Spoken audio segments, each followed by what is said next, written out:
Okay, mobile छोड़ दो। अच्छा मोहतरम, सबसे पहले सवाल में हमें सैलरी का टोटल क्या है?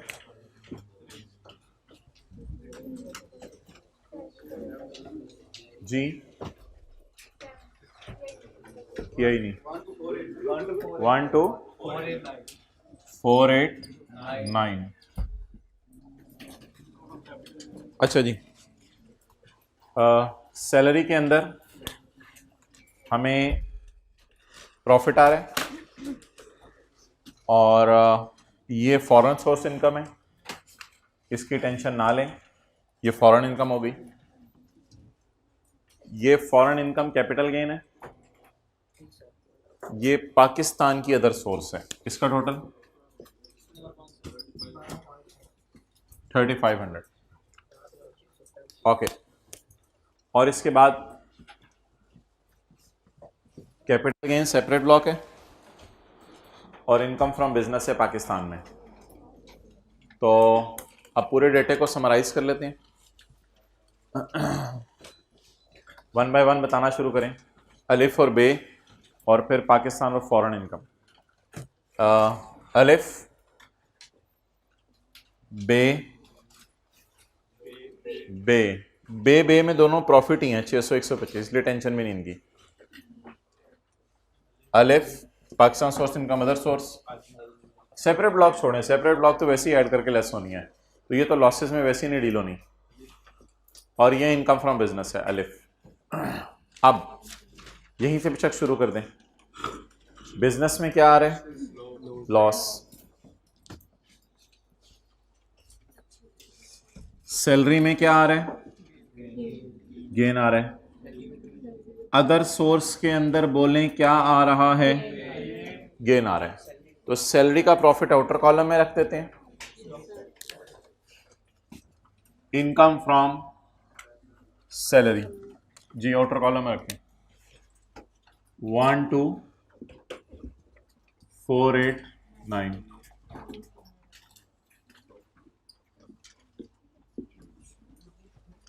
अच्छा, अंदर वाले कॉलम में आप किसको रखें? हम इनकम फ्रॉम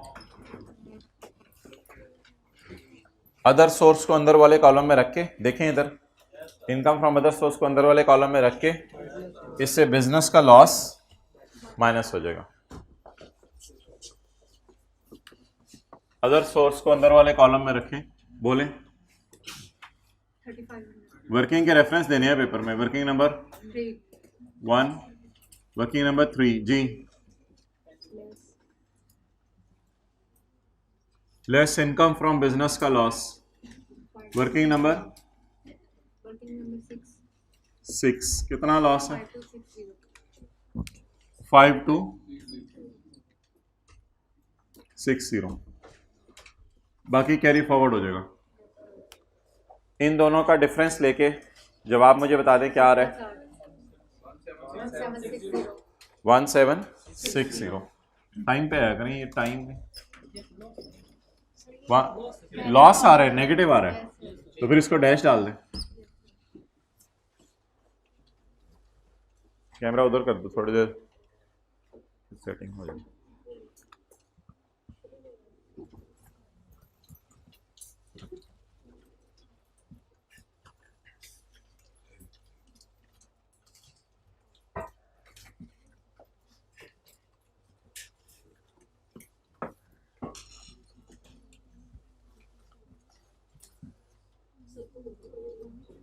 ओके, आ जाओ वापस। अच्छा जी, अदर सोर्स के प्रॉफिट में से सैलरी का लॉस क्या कर दिया? माइनस कर दिया। आप बिजनेस का लॉस, अदर सोर्स के प्रॉफिट में से बिजनेस का लॉस माइनस कर दिया। पीछे क्या रह गया? पीछे कुछ भी नहीं रह गया, बस ये एक सेपरेट ब्लॉक इनकम पड़ी है 34 की, और ये दो फॉरेन इनकम्स पड़ी हैं, एक ये 600 वाली और एक 125 वाली। बस इनको पकड़ें और ख़त्म करें जी। Income from capital gain separate block, बोलें। 34। आगे बोलें जी। इनकम फ्रॉम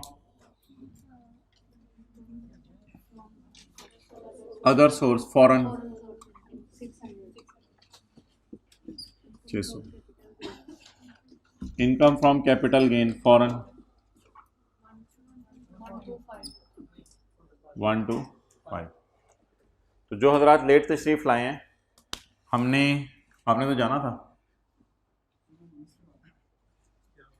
वो मिस कर रहे हो, ये वाला मिस करना था आप कह रहे थे। बड़ी कुर्बानी दी है तो छोटी कुर्बानी दे देते। नहीं नहीं नहीं, वो लो जाके। अच्छा चलो ठीक है। तो अदर सोर्स के प्रॉफिट में से बिजनेस का लॉस हमने क्या कर दिया, माइनस कर दिया। टोटल इनकम बताएं। हाँ जी, जबरदस्त, आज तो आप सही स्पीडो स्पीड जा रहे हो। 13248। आप मुझे बता दें, इसमें से सैलरी माइनस करनी है? No. Other source business minus करना है? नो। सेपरेट ब्लॉक माइनस करना है? Yes. Income from capital gain separate block 34। अब ये टोटल इनकम आई है, लेकिन टोटल इनकम अल्लाह साहब आपने पेपर में लिखा नहीं करना, और यही टैक्सेबल इनकम है। जी बोलें। 13214। ये जो न्यूमेरिकल का फेस बन गया, अब मैं टैक्स निकालने लगा हूँ। सवाल में अक्सर रिक्वायरमेंट आती है टोटल इनकम बताएं, टैक्सेबल इनकम बताएं, और टैक्स पेएबल या रिफंडेबल बताएं। अब इसके ऊपर 75% लगा के देख लें टेबल कौन सा लगना है, फिर उसके बाद हम आगे चलते हैं।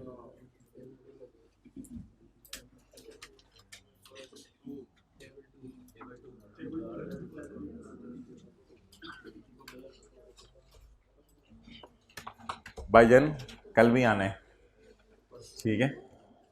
नहीं, मैं किसी और को कह रहा हूँ, FR2 वालों को कह रहा हूँ, छुट्टी नहीं मारनी, पिछला फुटा बहुत हो गया है। अच्छा जी, टैक्स बताएं, टैक्स कैलकुलेट करवाएं जी।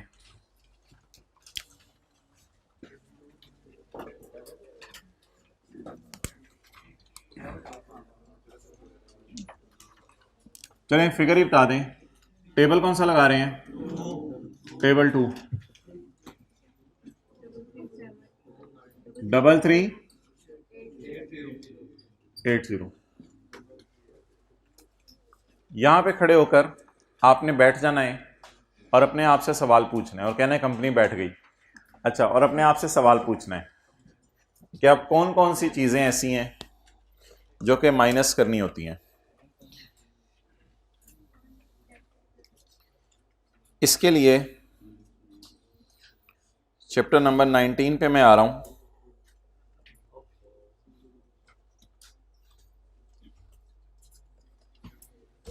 ये डिस्ट्रैक्शंस हैं, इनको इग्नोर करें। फॉरेन टैक्स क्रेडिट कोई नहीं है, चैरिटी वाला टैक्स माफ कोई नहीं करना, टैक्स ऑन सिक्योरिटीज है, डिविडेंड नहीं है, और टैक्सेस डिडक्टेड में एक सैलरी वाला टैक्स है जो एम्प्लॉयर ने काटा हुआ है, वो आपने माइनस करना है। ऐड कर दें टैक्स ऑन सिक्योरिटीज। मुझे क्यों निकाला? 34 ने बोला। अब हमने जाके 34 के ऊपर देखना है कि रेट क्या लगाना है।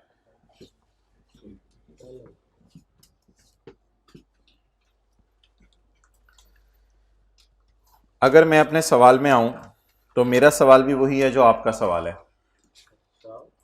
हमारा टैक्स ईयर 2022 चल रहा है। अगर मैं कैपिटल गेन के चैप्टर में जाऊं तो कैपिटल गेन का चैप्टर बैक नहीं मारेगा, वहीं पे हम रहेंगे। कैपिटल गेन के चैप्टर के अंदर एक बात लिखी हुई है कि अगर आपके सिक्योरिटीज को आपने परचेज किया हुआ है 30/22 से पहले, हमने तो 30/22 से पहले परचेज करना दूर की बात, 30/22 से पहले हमने तो बेच दी हैं, तो खरीदी तो 30/22 से पहले ही होगी, जाहिर सी बात है। तो हमने 30/22 से पहले खरीद के रखी हुई है, इसलिए ये वाला टेबल नहीं लगेगा, ये वाला टेबल लगेगा 12.5% रेट। 23-22 तो हमारा साल है, उसमें बेची हैं तो खरीदी भी ऑब्वियसली इससे पहले ही होंगी। चलें जी, 12.4 जी 3384 लेस कर दें वो टैक्सेस जो ऑलरेडी डिडक्ट हो चुका है, tax already deducted on salary. वो जो सैलरी में ऐड किया था इधर पता नहीं कितना था, ये इसका 4 पड़ा हुआ है अभी तक।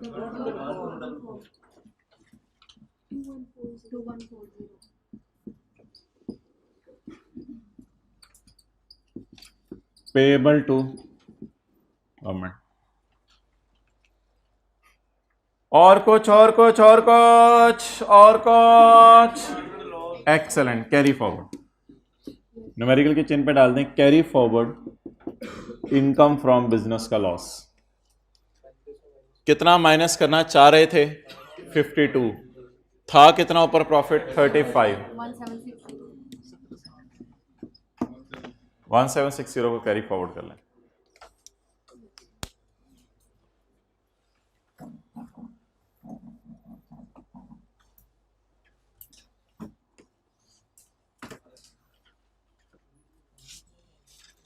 चलें जी, क्वेश्चन 3 पे आ जाएं।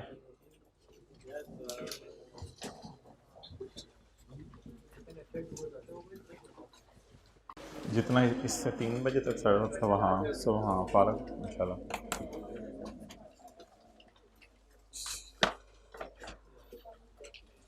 हमारी अगली मुलाकात जूम मीटिंग पे कब होगी बोलें?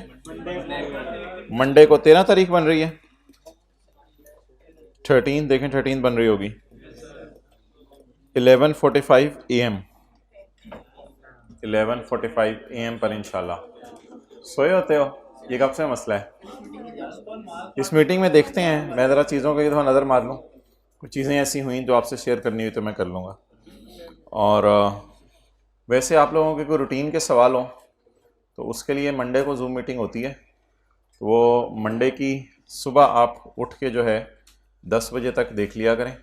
मैं आपको टाइम अनाउंस कर दूंगा, लिंक फिर उस टाइम शेयर हो जाएगा जब शाम को 5, 6, 7, 8, 9, 10 बजे जब भी मीटिंग होगी। तो जो भी आपके सवाल हों आप संडे तक अकोमोडेट कर लिया करें, मंडे को जूम मीटिंग में पूछ लिया करें। ओके, मैं हूँगा उसमें। क्वेश्चन नंबर 3, आज़ादी एंड कंपनी। आज बिजनेस के न्यूमेरिकल भी होंगे? जी होंगे, एओपी के भी होंगे जी। सेल्स टैक्स में तो कुछ भी नहीं रह गया, बस एक दो एडजस्टमेंट डाल के एक सवाल आपके लिए डाला है। सेल्स टैक्स में आप पीछे क्या रह गया? बस सेल्स टैक्स में तो इतने न्यूमेरिकल किए हैं, हिस्ट्री में कभी नहीं किए जितने आप लोगों को करवा दिए हैं। आज़ादी and companies and AOP engaged in the business of manufacturing of disposable products. और कुछ मिला नहीं तो डिस्पोजेबल प्रोडक्ट्स बेचने लगे। मुस्कुराना बंद करें। इट हैज, ये लाइटें पड़ रही हैं, मुझे भी आज फील हो रहा है। इधर ये देखो,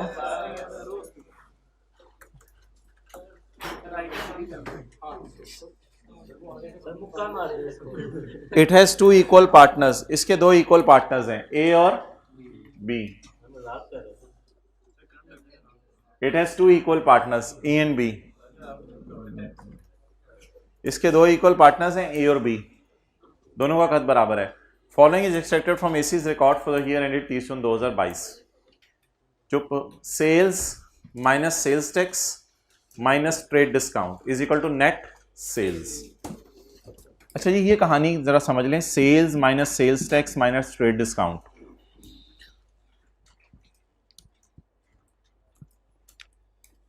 $117 की चीज दुकानदार ने आपको बेचनी थी। मोबाइल साथ साथ जरा बंदा फ्रेश हो जाता है। इसमें से 17 एक्सक्लूड कर दिया मैंने, ये हो गया सेल्स टैक्स। दुकानदार को आपने कहा यार मुझे कुछ छोड़ो, दुकानदार ने कहा तेरी जान ना ले लूं, कहा नहीं मुझे कुछ छोड़ो। आप 3 रुपये दुकानदार ने आपको छोड़ दिए, अब ये 97 बचा। ये 2 बिल यहाँ पड़े,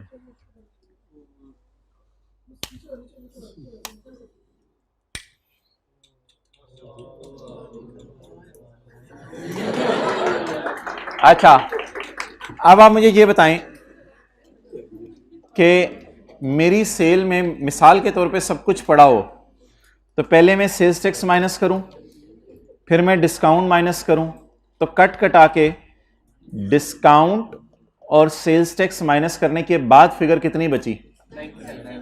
सेक्शन 113 कहते हैं जो आपने मिनिमम टैक्स निकालना है ना सेल का 1.25%, तो वो डिस्काउंट और सेल्स टैक्स के बाद वाली फिगर के ऊपर निकालना है। पहली बात तो ये कि सेक्शन 113 लगना भी है या नहीं, तो इट इज ग्रेटर देन, इसको नहीं देखना होता, इसमें सेल्स टैक्स और डिस्काउंट पड़ा हुआ है, इसके बाद वाली फिगर देखनी होती है। तो this figure is greater than 100 million, it means section 113 will apply. जैसे आप पढ़े होते हैं, आपा जी आपके लिए चाय बना के ले आती हैं, अप्लाई। घर में आप ही हैं या आपा बड़ी बाजी नहीं है? अच्छा चलें चलें चलें चलें जल्दी। घर वालों को आजकल काम पे तो नहीं लगाया होता आपने, ये लाओ ये लाओ, ये करो वो करो वो करो ये करो, मैं मेरे पेपर और खुद मोबाइल पे लगे हों। अच्छा घर वाले हैं ही नहीं, अल्लाह आपको दे। अच्छा वाली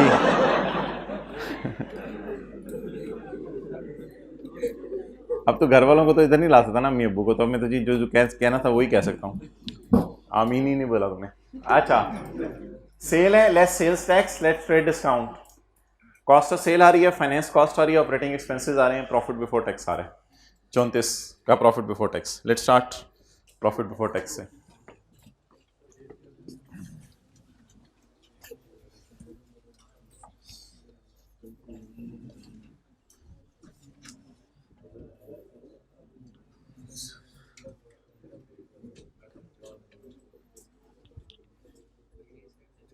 भाई जो रूटीन चली हुई है बस उसी को आप लोग चलाएं, और 6 घंटे नींद इज़ एनफ। और आउट स्टेशन वालों को सिर्फ गुंजाइश है थोड़ी सी, घर बात कर लिया करें 5 से 7 मिनट। तो बस ये, अब ये तो नहीं कि तुम लोग आप लोगों ने क्या पकाया, हमने इधर क्या खाया। अब जब ये बातें शुरू हो जाती हैं ना, फिर मीन्स के उधर से घर वाले पूछ रहे होते हैं तुमने क्या आज खाया, इधर से आप बता रहे होते हैं, कोई फ़ायदा नहीं। ऐसी बात से ना दुनिया का फ़ायदा ना आखिरत का, क्या फ़ायदा इसका। ओके भाई रूटीन हर बंदे की अपनी होती है। वैसे मेरी वैसे ये रूटीन होती थी एग्जाम लीव्स में, आपकी अपनी होगी। 8 AM से लेके 1 PM तक मैं सोता था, ये 5 घंटे ये हो गए। 8 AM से 1 PM, सुबह 8 बजे से दोपहर 1 बजे तक, ये मेरी रूटीन होती थी सोने की। आपकी मर्जी है, आपकी हर रूटीन अपनी अपनी होती है, यही मैंने कहा है। और फिर 3 बजे से लेके 4 बजे तक रात को, तो ये 1 घंटा, तो 5 यहाँ से हो गए, 1 यहाँ से हो गए, तो 6 घंटे नींद दे देना आप। लेकिन आप रूटीन अब आप अपनी रखिएगा, क्योंकि पता चले रूटीन बनाने के चक्कर में ही 10 दिन गुजर जाएं कि रूटीन बन रही है मेरी। तो जो रूटीन आपकी, क्या रूटीन अपनी अपनी, बस अब आपकी मर्जी। नबी सल्लल्लाहु अलैहि वसल्लम ने दुआ दी है मेरी उम्मत के सुबह के कामों में अल्लाह बरकत दे। तो ये सुबह 5-6 बजे के टाइम से लेके जो 6-7 बजे तक टाइम, 8 बजे तक का टाइम होता है, पढ़ने का बड़ा आइडियल टाइम होता है। ये याद किया हुआ पूरी ज़िंदगी नहीं भूलता। ओके, तो ये फजर के बाद वाला जो टाइम है पढ़ने के लिए आइडियल है, इसका याद किया हुआ नहीं भूलता। कॉस्ट ऑफ सेल में क्या पढ़ा हुआ है इसको छोड़ें, प्रॉफिट से शुरू करें। प्रॉफिट से working one, income from business. White board भी कह रहा है खुदा के लिए सुबह की तीसरी दफा वर्किंग वन लिख चुके हो मेरे ऊपर, जान लोगे तुम मेरी। तुमने सैटरडे को भी 3 दफा इधर लिखा था वर्किंग वन, अभी तुमने इनपुट में वर्किंग वन दोबारा लिखना है इधर। क्या मतलब है रुपीज इन 1000, बोले जी। प्रॉफिट 34,000।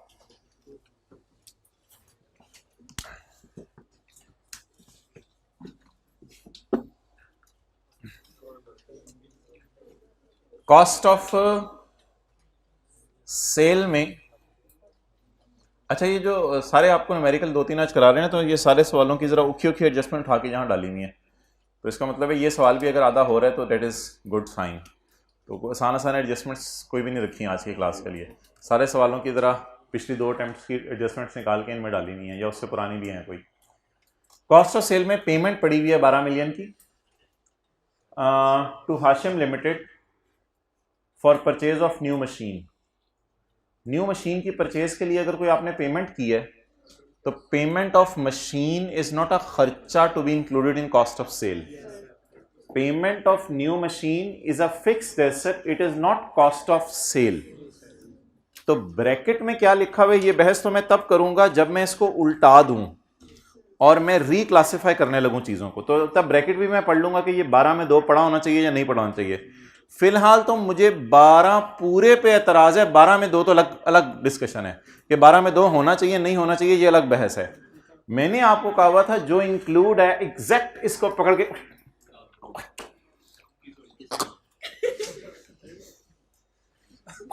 इसको उल्टाएं, 12 को एग्जैक्ट जो इंक्लूड है इसको उल्टा दें।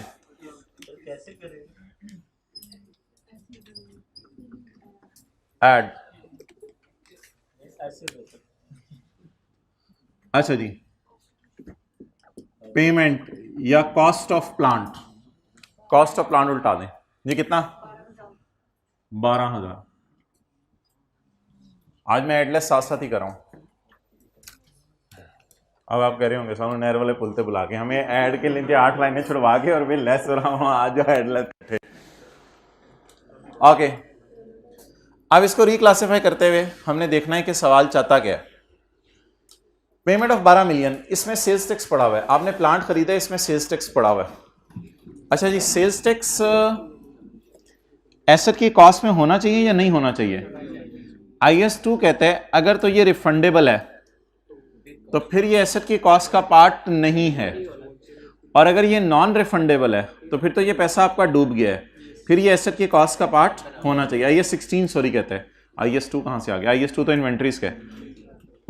IS 16 PP का ये कहता है कि रिफंडेबल टैक्सेस को एसेट की कॉस्ट में ऐड नहीं करते और नॉन रिफंडेबल टैक्सेस को एसेट की कॉस्ट में ऐड करते हैं। अब सेल्स टैक्स जो आपने फिक्स्ड एसेट खरीदते हुए पे किया है वो फिक्स्ड एसेट का नाम है मशीन। तो हम जरा इनकम टैक्स का न्यूमेरिकल सॉल्व करते हुए थोड़ा सा सेल्स टैक्स वाला नॉलेज यूज करते हैं। सेल्स टैक्स के सवालों में हमने पढ़ा था कि मशीन का इनपुट न्यूमेरिकल के फेस पे माइनस होता है।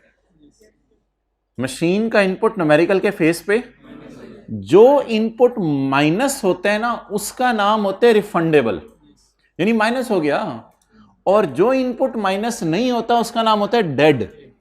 तो अकाउंटिंग वाले टीचर उसको नॉन रिफंडेबल कहते हैं, हम डेड कहते हैं, और जो न्यूमेरिकल के फेस पे माइनस होता है उसको कहते हैं रिफंडेबल, यानी वो हुकूमत से वापस नेट हो गया ना, वापस पैसों में तो नहीं मिलेगा लेकिन नेट हो गया। तो जो इनपुट न्यूमेरिकल के फेस पे हम लेके जाते हैं वो न्यूमेरिकल के फेस वाले को रिफंडेबल टाइप या एडजस्टेबल टाइप इनपुट कहते हैं, ये एडजस्ट हो जाएगा। अब आप मुझे बता दें, क्या सेल्स टैक्स जो हम मशीन पे करते हैं, क्या ये मशीन का सेल्स टैक्स में न्यूमेरिकल के फेस पर माइनस हो जाएगा? इसका मतलब है गवर्नमेंट आपको ये माइनस करने देगी। अगर गवर्नमेंट आपको माइनस करने देगी तो इसका मतलब है एक तरह का आपको बचत हो रही होगी इतनी, तो ये वापस ही मिल जाना है एक तरह का। तो जो चीज वापस मिल जानी है, IS 16 कहता है नॉन रिफंडेबल टैक्सेस को एसेट की कॉस्ट का पार्ट बनाएं, but this is dates wise को एसेट की कॉस्ट का पार्ट ना बनाएं। तो पेमेंट आप बता दें 12 माइनस 2 से शुरू करें एसेट की कॉस्ट या 12 से शुरू करें? 12 माइनस 2 से या 12 से? 12 माइनस 2, वर्किंग 1.1। अच्छा जी, कॉस्ट ऑफ प्लांट, प्लांट की कॉस्ट निकालेंगे जी। कैश पेड, पे कितना किया? 12,000। इसमें क्या पड़ा हुआ है? सेल्स टैक्स, उसको बाहर निकाल दिया। तो मुझे बताएं मैंने कितने पैसे एसेट खरीदने की मद में दिए? 10,000। बाकी सेल्स टैक्स दिया जो मुझे वापस मिल जाएगा। Non refundable taxes are not a part of cost of asset.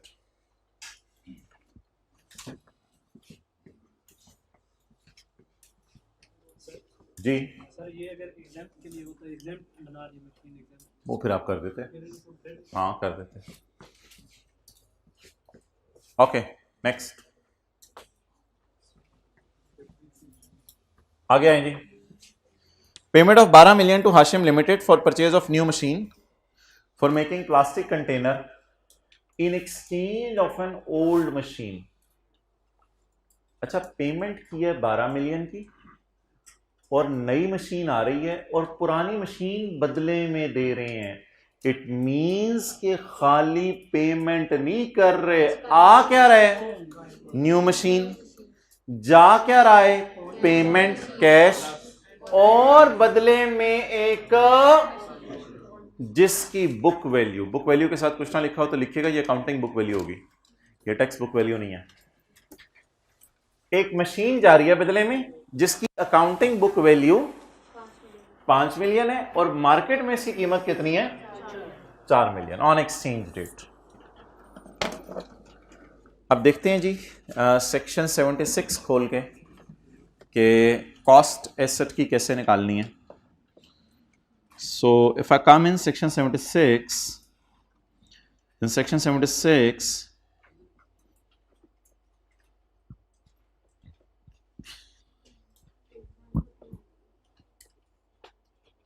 Page 149 हमें कहता है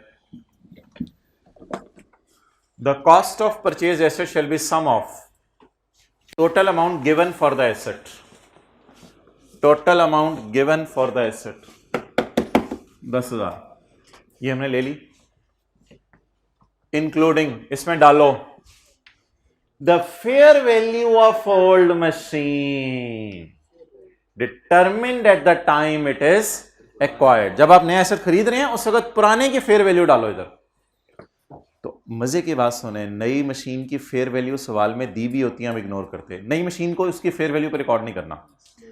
नई मशीन को रिकॉर्ड करना है कैश पेड और पुरानी की फेयर वैल्यू। असल में जब आप नई चीज ले रहे हैं तो आप पुरानी चीज दे रहे हैं और पैसे दे रहे हैं। तो लॉ क्या कहता है? नई मशीन की प्राइस कैसे निकालनी है? Total amount given for the asset. Total amount given कितनी है? 10,000 plus fair value of consideration in kind 4,000। उसमें डालें expenditure to acquire the asset, transportation वगैरह 0, इंस्टॉलेशन 0, ये सारी चीजें डालते जाएं और फिर एसेट की कॉस्ट निकलेगी। तो 76 के 2 के पॉइंट ए की रोशनी में मैं कॉस्ट निकाल रहा हूं इसकी। Fair value of old, fair value of old या book value of old?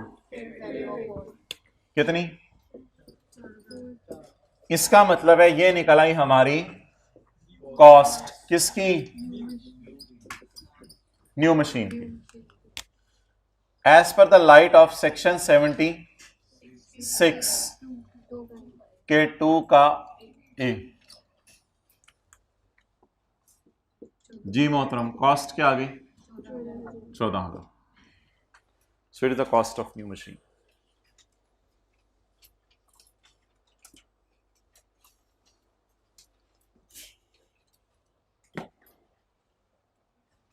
Initial launch section निकाल लूं या आगे पढ़ लूं?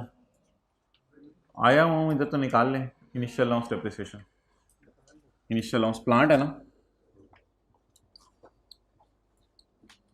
Initial launch at the rate of 25%।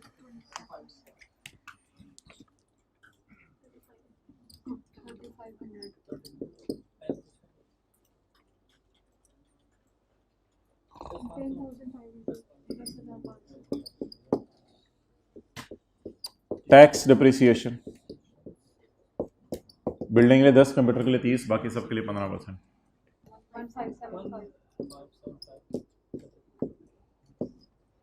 ये क्या निकल आएगी? ये क्या निकल आएगी? Book value. इसको इसका चार डालना है, कुछ भी नहीं करना है इसका। अगले साल के डेफिनेशन तो नहीं निकालनी ना, वो छोड़े पर। अगर कोई कहता है अच्छा नहीं लग रहा तो ना लगे, हमें क्या, अच्छा लगने के पैसे नहीं है, सॉरी वो नंबर नहीं है, पैसे कहां से आ गए? बीबी का कोई फायदा नहीं इधर। WDV का यार,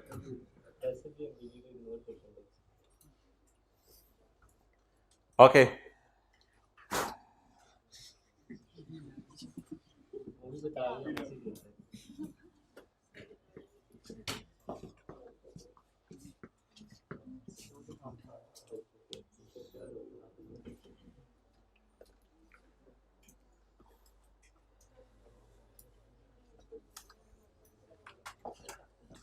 हाँ भाई, हो गया मसला हल, आ रही है वो बस। ओके, लेट्स कर दें जी।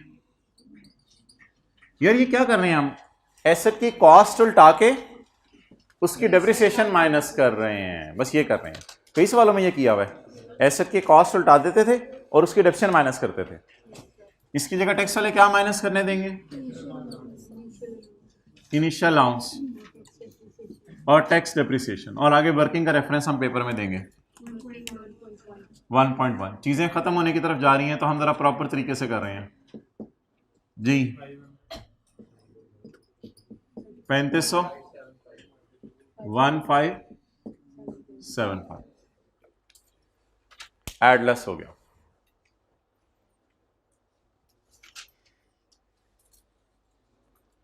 ओके,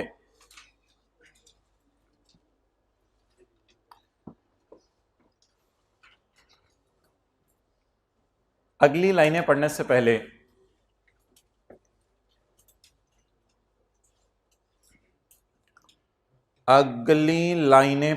पहले मुझे ये बताएं कि पुराने एसेट के बारे में आपके जहन में क्या क्या थॉट आ सकती है और नए एसेट के बारे में आपके जहन में क्या क्या थॉट आ सकती है। पुराने एसेट के बारे में आपके जहन में 4 किस्म की सोचें आ सकती हैं। पुराने की अकाउंटिंग डेप्रिसिएशन उल्टा के पुराने की टैक्स डेप्रिसिएशन माइनस करनी है, लेकिन no depreciation in the year of disposal. पुराने का अकाउंटिंग गेन लॉस उल्टा के पुराने का टैक्स गेन लॉस रिकॉर्ड करना है। ये 4 सोचें आ सकती हैं पुराने एसेट के बारे में आपके जहन में। नए एसेट के बारे में से 2 सोचें आ सकती हैं। नए एसेट की अकाउंटिंग डेप्रिसिएशन उल्टा के उसकी टैक्स डेप्रिसिएशन और इनिशियल अलाउंस आपने माइनस करना होता है। तो आगे चलने से पहले मैं आपसे 6 बातें कर लूं। पुराने एसेट के बारे में आपके जहन में 4 चीजें आ सकती हैं।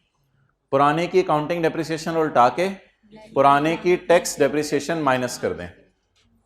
पुराने की टैक्स डेप्रिसिएशन माइनस करने की जरूरत नहीं है क्योंकि no depreciation in the year of disposal. तीसरी थॉट पुराने के बारे में आपके जहन में आ सकती है, पुराने का अकाउंटिंग गेन लॉस उल्टा के पुराने का टैक्स गेन लॉस रिकॉर्ड कर दें। 4 बातें हो गई। नए के बारे में सिर्फ 2 बातें आपके जहन में आ सकती हैं कि नए की अकाउंटिंग डेप्रिसिएशन उल्टा के tax depreciation initial allowance minus कर दें। इस बेस के ऊपर अब मैं आगे पढ़ने लगा।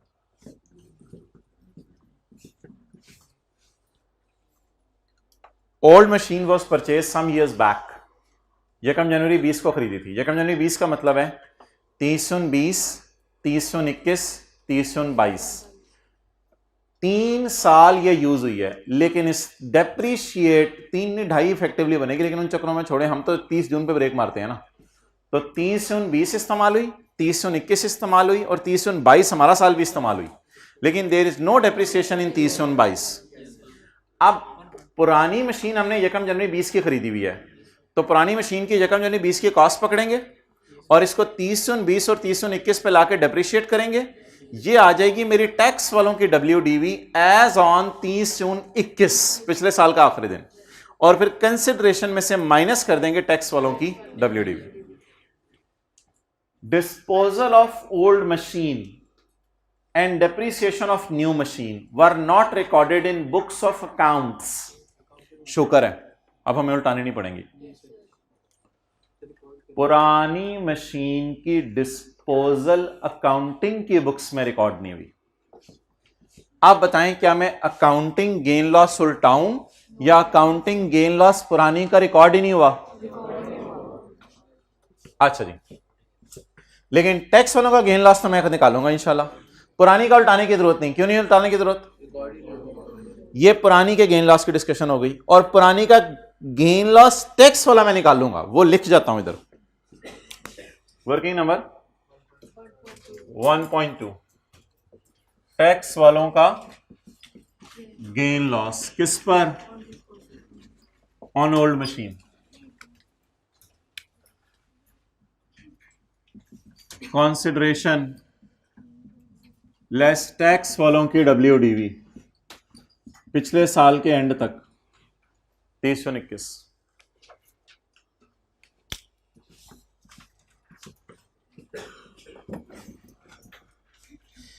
इतने से फिक्रे का मतलब बताएं।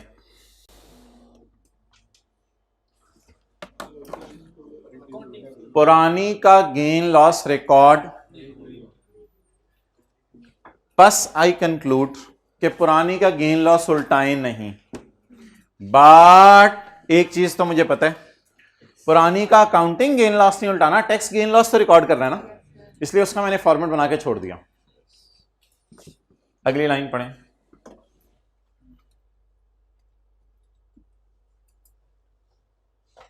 नई की अकाउंटिंग डेप्सिशन रिकॉर्ड नहीं हुई। सर आपको कैसे पता चला अकाउंटिंग डेप्सिशन? बुक्स ऑफ अकाउंट्स का लफ्ज लिखा हुआ। नए की अकाउंटिंग डेप्सिशन रिकॉर्ड नहीं हुई, इसलिए रिकॉर्ड नहीं हुई कि वो पूरी पेमेंट ही कॉस्ट ऑफ सेल में चली गई थी। इतनी तो अकल है हमें, पूरी पेमेंट ही जब कॉस्ट ऑफ सेल में चली गई तो फिर डेप्सिशन कहां से रिकॉर्ड होनी थी? तो नए की अकाउंटिंग डेप्सिशन रिकॉर्ड नहीं हुई तो वो उल्टाने की जरूरत नहीं, लेकिन नए की टैक्स डेप्रिसिएशन रिकॉर्ड करनी है, वो मैंने कर दिया। डन। अब सिर्फ क्या रह गया, वो जो फॉर्मूला लगाया हमने, tax WDV of old machine was same. WDV में निकालने की जरूरत नहीं आपको ओल्ड मशीन की। टैक्स वालों की WDV was same as accounting वालों की WDV on the disposal date. Accounting वालों की WDV कितनी है? 5, वो सेम है इसके। अच्छा जी, कितना आ गया? 5000। डन। चलें जी, अब एक फटाए, पुरानी बेच के आपको पैसे आए हैं या पुरानी बेच के नई मशीन आई है? बोले बोले जल्दी बोलें। पुरानी बेच के पैसे आए हैं या पुरानी बेच के नई मशीन आई है? अब आपका क्या मशवरा है, कंसिडरेशन में क्या लूं? कंसिडरेशन में क्या लूं? एक्सेलेंट, फेयर वैल्यू ले लें। अगर मैं इस मशीन को बाजार में एक्सचेंज ना कराता पुरानी को, तो मैं बाजार में कितने की बेचता? कोई इस क्लास में बैठा हुआ बंदा बता सकता है? अगर मैं पुरानी मशीन को एक्सचेंज ना कराता और बाजार में बेचता, कोई बता सकता है कितने की बेचता? 4 मिलियन की बेचता। यहां से भी याद आ सकता है एक और तरीका, कंसिडरेशन को डील करता है सेक्शन 77। सेक्शन 77 ये कहता है the consideration received shall be higher of total amount received or its fair value। अब टोटल अमाउंट रिसीव्ड सवाल में गिवन नहीं है, इसलिए गिवन नहीं है कि सवाल के अंदर कहीं भी जो है वो हमारा एसेट बिक ही नहीं, बल्कि उसके बदले नया एसेट आ रहा है। हाँ, फेयर वैल्यू अल्लाह का शुक्र है गिवन है, तो consideration received shall be fair value. अब मैं फेयर वैल्यू ले लूंगा। फेयर वैल्यू बोलें जी 4000। चलें जी, अब आप गेन लॉस निकाल दें। 1000 का क्या आ गया? ये किनके वाला लॉस है? आप पहले जरा अकाउंटिंग गेन लॉस उल्टवाएं मुझे। वो सवाल ने लिखा होता रिकॉर्ड ही नहीं हुआ। अब क्या कर दूं मैं? टैक्स गेन लॉस रिकॉर्ड करूं। लॉस है, लॉस।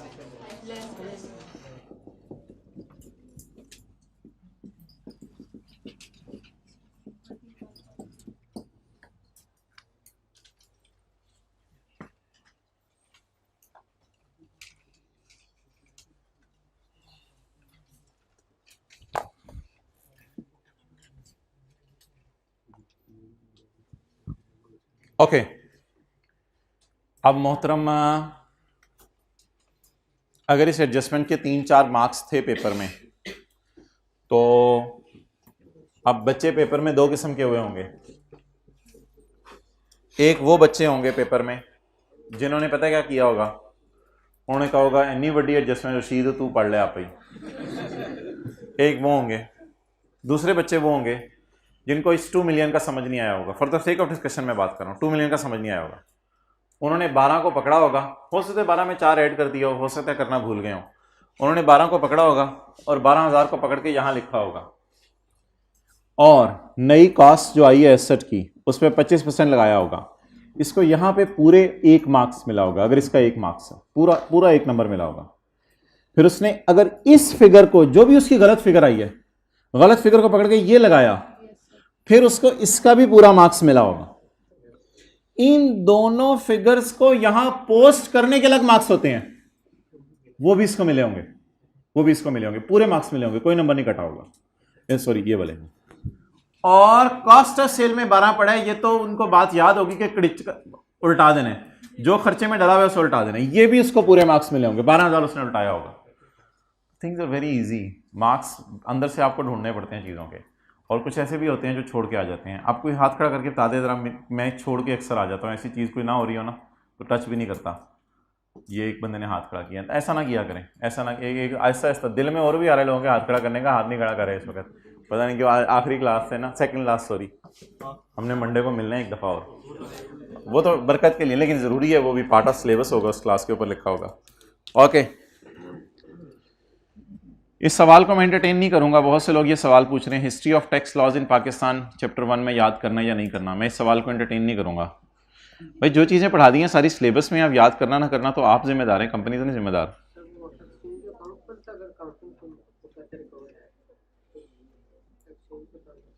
हाँ, डिस्पोजल गेन लॉस नहीं, वैसे तो वो देता, अकाउंटिंग गेन लॉस आपसे नहीं निकलाएगा पेपर में, वो देगा, अकाउंटिंग तो नहीं शुरू करवा देगा उधर। ओके चलें जी आगे। ये एक मशहूर ज़माना एडजस्टमेंट है, आप लोग कहते हो तो इसे ज़रा रिवाइज करा दें, तो मैंने कहा बरकत के लिए आपके साथ वाला आया हुआ है तो रिवाइज कर लें। Purchase of packing material of 22 lakh, packing material या रॉ मटेरियल या फिनिश्ड गुड्स खरीदना, purchases of material 22 lakh, know with holding tax was deducted at the time of payment, payment के वक्त टैक्स नहीं कटा, तो दो प्रोविजंस नहीं, एक ही प्रोविजन है इस पे। परचेजेज हैं ये, परचेजेज डिसअलाउ होती हैं लोअर ऑफ करके। अब सवाल ये है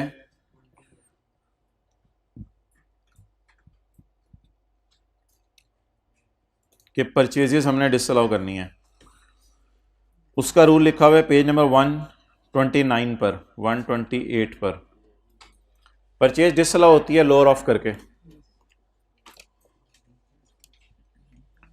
purchase on which tax is not deducted, और टोटल परचेज का 20%। अब इधर इस तरह नहीं लाइन लिखी हुई कि purchase of packing material is 2200, no tax is withheld on 1200। अगर ऐसी को लाइन लिखी होती ना, no tax is withheld on 1200, तो फिर मैं purchase on which tax is not deducted लेता 1200, और 20% ऑफ टोटल परचेज 20% ऑफ 2200 लेता। लेकिन इधर no tax is deducted on 2200 पूरा, तो अब ये वर्किंग कौन सी बन रही है जी? 1.3। चलें इधर ही कर देते हैं, वर्किंग 1.3। परचेज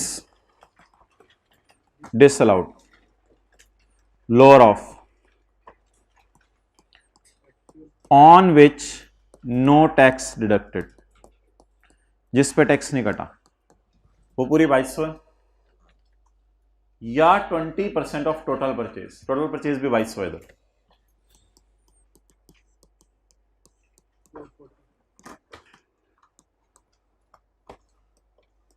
जी इसमें से क्या नॉट अलाउड हो जाएगा? लोअर। क्या नॉट अलाउड हो जाएगा? तो प्रॉफिट से चलते हुए न्यूमेरिकल सॉल्व करते हुए नॉट अलाउड खर्चों को ऐड बैक कर दें।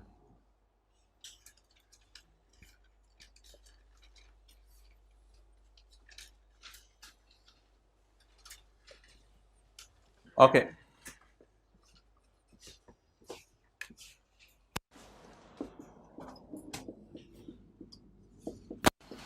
Purchase not allowed, working number working 1.3 लिखेंगे या ये चीजें खाली छोड़ देंगे, उसे कहेंगे ढूंढो ढूंढो, खुद ही ढूंढो ढूंढो, मेरे पेपर में कहीं ना कहीं तो है।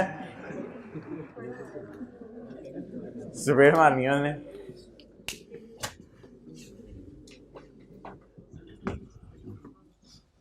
$440।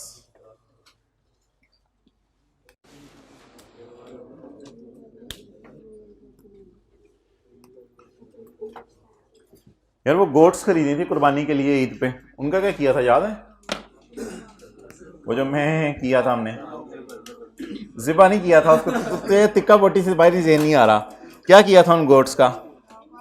उनको पर्सनल एक्सपेंडिचर कह के इग्नोर कर दिया था, बल्कि नॉट अलाउड के तौर पे ऐड कर दिया था कि गोट्स खरीदना कुर्बानी के लिए आपकी ज़ात का खर्चा है, ये बिजनेस का खर्चा नहीं है। बिजनेस का सबका है। अकाउंटिंग डेप्रिसिएशन बोलें जी, अकाउंटिंग डेप्रिसिएशन, अकाउंटिंग डेप्रिसिएशन कितनी है बोलें? 4500। ऐड कर दें अकाउंटिंग वालों के डेप्रिसिएशन। ये बार बार क्यों नहीं मैं ऐड लिख रहा? अब एक दफा लिख दिया तो इसको थोड़ी देर चलाते हैं, कोई लेस आ गया तो फिर लेस का साइन डाल देंगे। ऐड अकाउंटिंग डेप्रिसिएशन, आप लोगों ने तो पूरा ही लेस साइड उड़ा के प्लस माइनस ही कर रहे होने, मुझे पता है, वो तो खैर है। चलें, अकाउंटिंग डेप्रिसिएशन तो अकाउंटिंग डेप्रिसिएशन ओल्ड और न्यू मशीन की शायद इसलिए नहीं दी हुई थी कि अलग से कहीं आनी थी सारे एसेट्स की अकाउंटिंग डेप्रिसिएशन, तो शायद ये सारे बिजनेस के एसेट्स की अकाउंटिंग डेप्रिसिएशन है। इसको उल्टा के हम टैक्स वालों का डेप्रिसिएशन माइनस करेंगे जब वक्त आएगा, और वक्त सबका आना है, वक्त सबका आना है।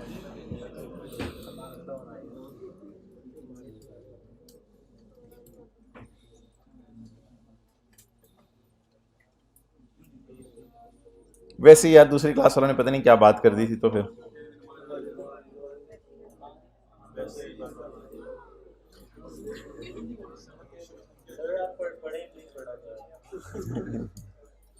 वापस आ जाए, वापस आ जाए, वापस आ जाए। अच्छा, पॉइंट बी पढ़ें जी, point B B B B B B point B पढ़ें। लेट हो गया। पॉइंट बी,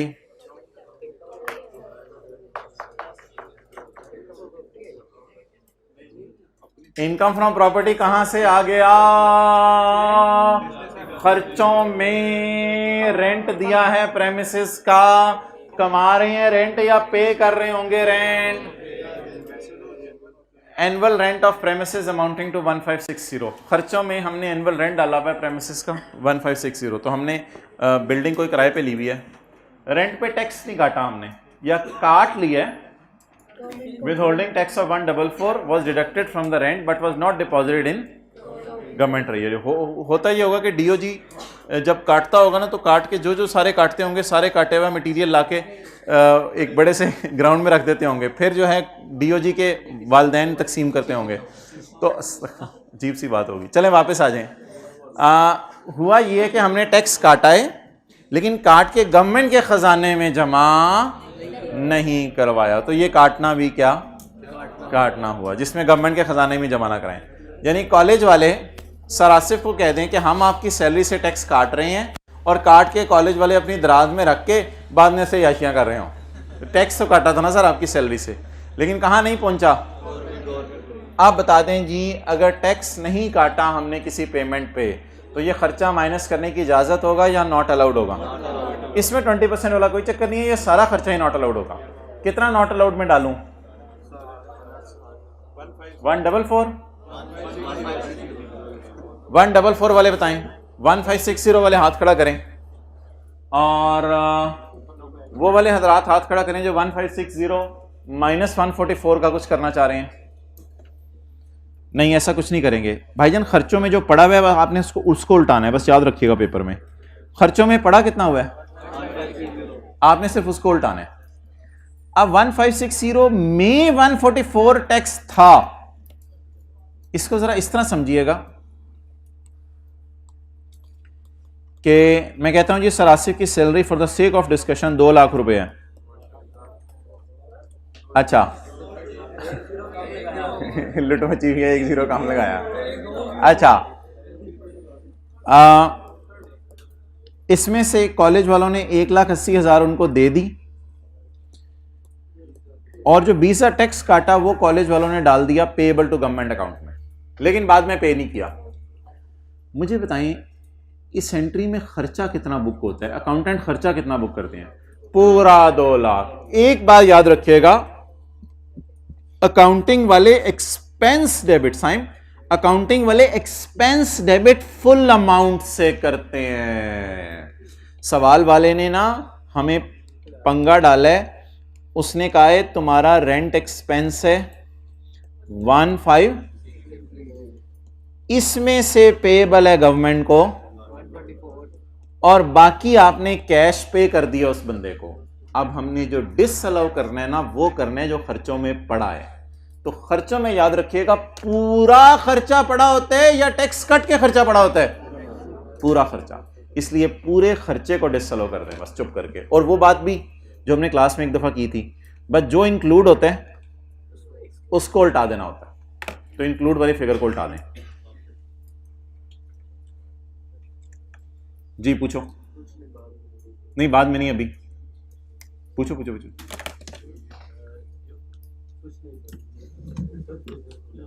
अच्छा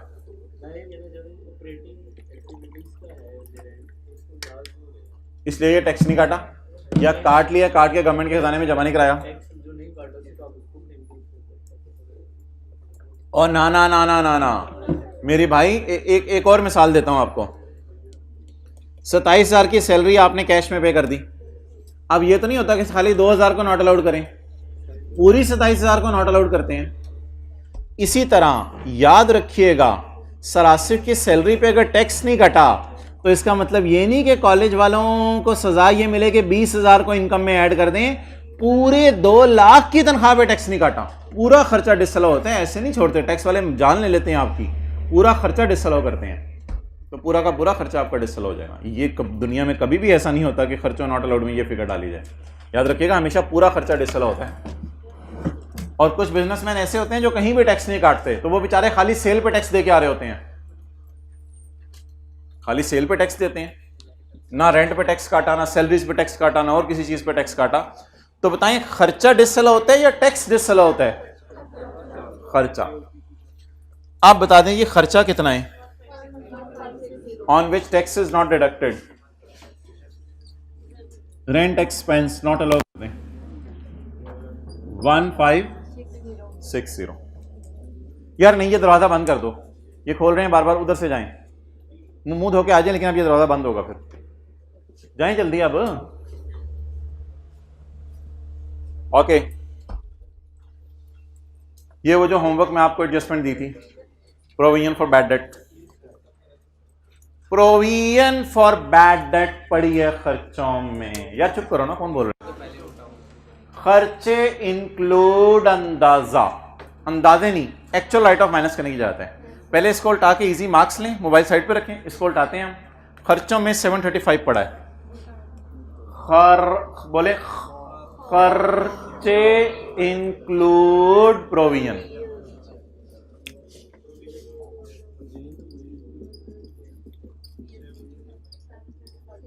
$735,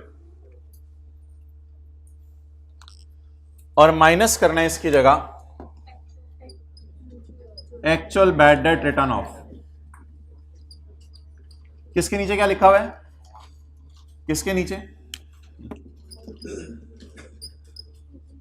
actual bad debt written of, ये प्रोविजन लिखा है। वर्किंग नंबर 1 पॉइंट ही लगे हुए, हम छोड़े यार, अब 2 से शुरू कर देते हैं, बहुत ज्यादा हो गई है। 1 पॉइंट एंड पे 1.99 तक चले जाना है हमने, बस 1।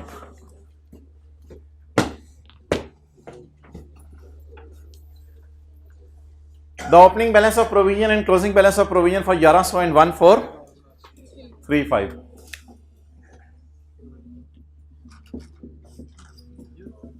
हाजा हराम। टी काउंट वैसे बनाने नहीं चाहिए, टैक्स की क्लास में टी काउंट बनाने नहीं चाहिए, मजबूरी में मैं बना रहा हूं, मजबूरी में बना रहा हूं। वैसे टी काउंट आपने भी टी काउंट जगह जगह बनाने लगा, दिल ना भी हो फिर भी टी काउंट बना लेने आपने, मजबूरी में बना रहा हूं। Opening balance 1100, closing 1435। अच्छा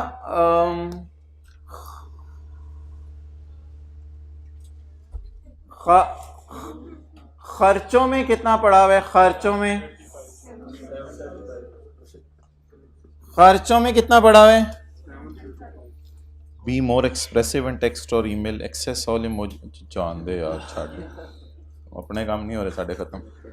अच्छा मुझे बताएं खर्चों के अंदर कितना पड़ा हुआ है? खर्चों में खर्चे इंक्लूड 735। किसी माई के लाल को पता है कि, पहले सवाल तो सुन ले, किसी माई के लाल को पता है कि खर्चे इस अकाउंट में किस साइड पे पड़े होते हैं। आज आपको एक एंट्री बताने लगा हूं, भाई अब ये दरवाजा लॉक कर दो, ये दरवाजा लॉक कर दो, आगे ईंटें रख दें 2-3। अच्छा अब आप मुझे ये भाईजान उसकी कुर्सी उठा के रख रहे हो उधर, तुम ये रख दें, हाथों की याद।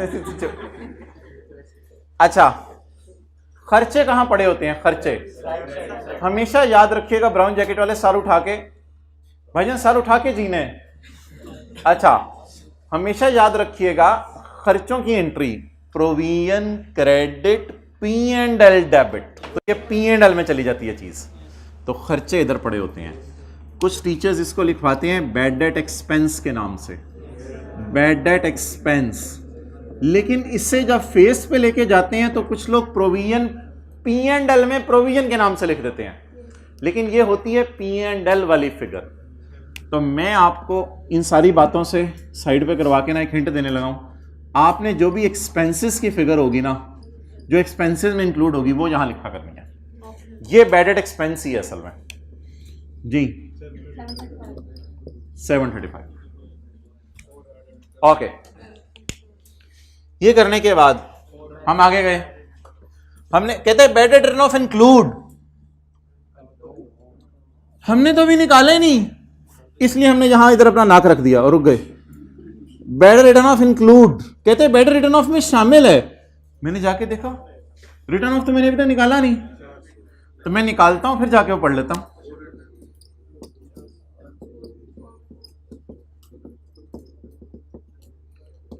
Bad debt written of balancing निकालें जी। 400 400 that is bad debt written of. अब आपने नहीं करना, अब आप लोगों ने अब आप लोगों ने प्रोविजन उल्टा के राइट ऑफ माइनस कर दिया करना है पेपर में, लेकिन अभी नहीं, उसके अंदर एक चीज पड़ी है, इसको अंदर बुला लें। पुत्र जी, अम्मी पुत्र अंदर आ। 400 को अंदर बुलाया, डंडा सोटा पकड़ा, ये हो गया डंडा और ये हो गया सोटा। डंडा सोटा पकड़ के bad debt written off include a loan of provided to supplier. तो बैड डेट रिटर्न ऑफ के अंदर एक लोन पड़ा हुआ है। बैड डेट रिटर्न ऑफ के अंदर क्या पड़ा हुआ है? एक जो आपने किसको दिया है? अच्छा चैप्टर 8 में आए।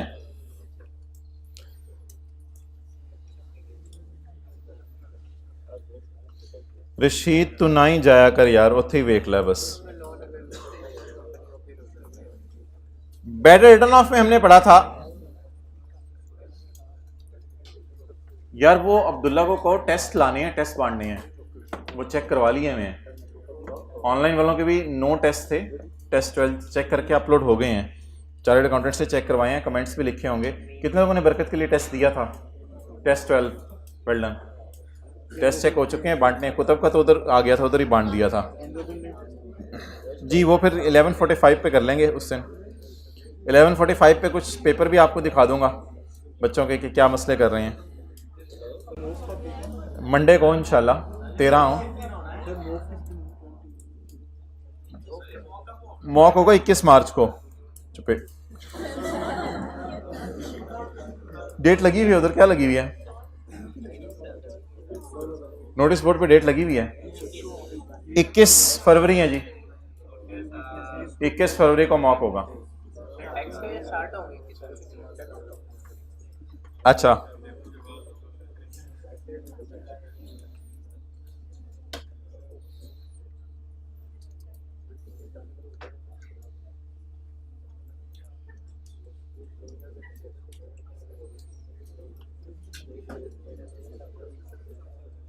जी, किधर है जी भाई?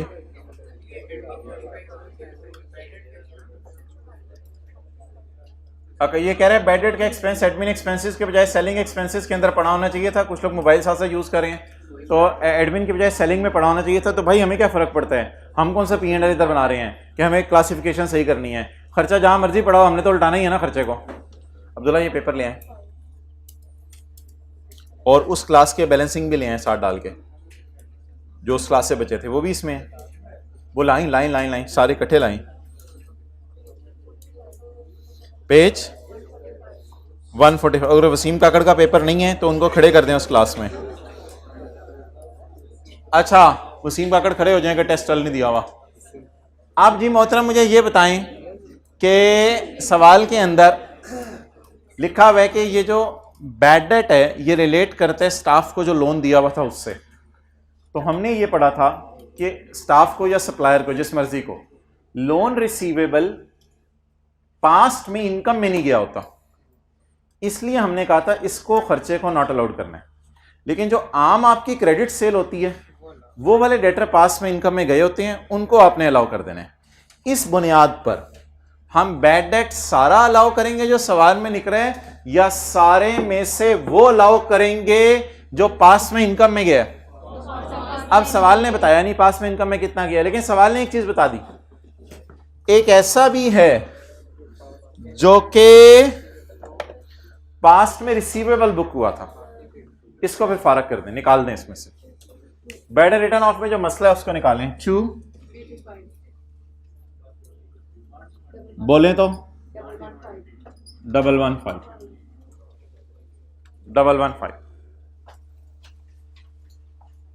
काफला हमारा रवा दवाएं भेरे पे हमने स्टॉप किया था। अगला स्टॉप इंशाल्लाह चक्री पे करेंगे जोहर की नमाज के लिए। कलर का हार पे नहीं, कलर का हार पे नहीं। जोहर की नमाज जितने बजे होती है पाकिस्तान में? आप कहाँ से आए हो?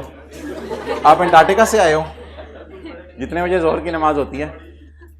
नहीं नहीं ऐसी बात ना किया करो, मुसलमान हो ही नहीं सकता मुसलमान और नमाज छोड़े, इट्स इम्पॉसिबल। मुसलमान और काफिर में फ़र्क करने वाली चीज़ नमाज है ना, और नमाज जन्नत की चाबी है। चाबी का एक दंदा भी आगे पीछे हो तो दरवाज़ा नहीं खुलता। एक नमाज भी आगे पीछे हुई तो दरवाजे कैसे खुलेंगे? बाहर खड़े रहेंगे। एक हल्की सी चाबी का भी मसला हो जाए तो दरवाजे खुलने बंद हो जाते हैं। ओके, तो ये जी प्रोविजन की एडजस्टमेंट हो गई। चाहे वो बाजार का बहाना हो, चाहे वो पेपर देने का बहाना हो, जो मर्जी बहाना हो, कोई भी नहीं चलेगा। प्रोविजन को हटा दिया और बैडर राइट ऑफ को माइनस कर दिया।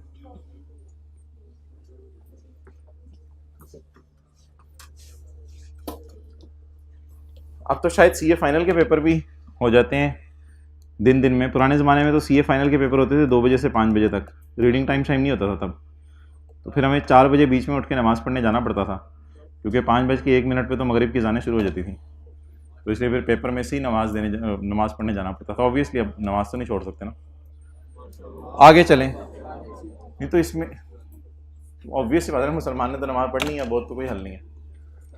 और हमारे एक दोस्त थे, बल्कि उनके 2 गोल्ड मेडल आए थे, उन्होंने भी बीच में उठे थे, नमाज़ पढ़ी थी बस। वैसे भी तो पेपर में पता नहीं कितना टाइम हम ज़ाया कर रहे होते हैं। Okay, point number D, depreciation and financial charges of 2.1 million and 1.5 million respectively in respect of a car which was acquired on lease. Lease वाले का क्या करते हैं? अकाउंटिंग डेप्रिसिएशन और इंटरेस्ट उल्टा के लीज रेंटल माइनस करते हैं।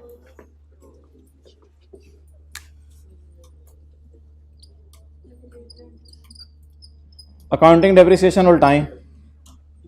अब्दुल्ला दे दें एंड पे पेपर, ये ऊपर कुतब का रखना पेपर। Accounting depreciation उल्टाएं।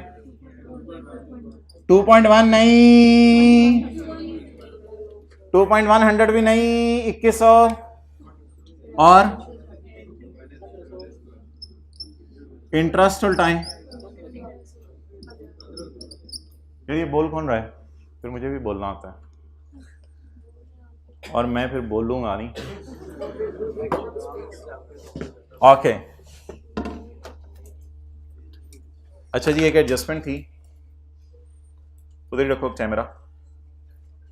एक एडजस्टमेंट थी जो हमारी काफ़ी अर्से से रहती थी, उसको हमने अभी तक न्यूमेरिकली नहीं किया था, तो उसको अब हम देखते हैं न्यूमेरिकल में।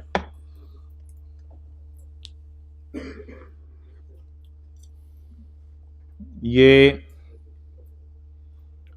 पेज नंबर निकालें,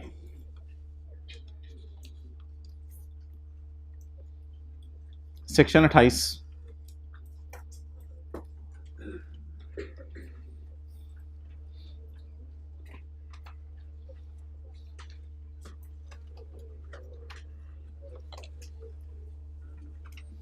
अच्छा मोहतरम, इसमें सबसे पहले तो चीज़ समझाने के कई तरीके होते हैं। फाइनली जिस तरीके से चीज़ समझाने लगा हूँ उसी तरीके से समझिएगा। पेज 148, दो काम करें पेज 148 पे। एक ये एक्सप्लेनेशन काट दें, क्योंकि ये आपको कैलकुलेशन की किसी और साइड पे लेके जा सकती है। ये एक्सप्लेनेशन काट दें, पेज 148। एक ये एक्सप्लेनेशन काट दें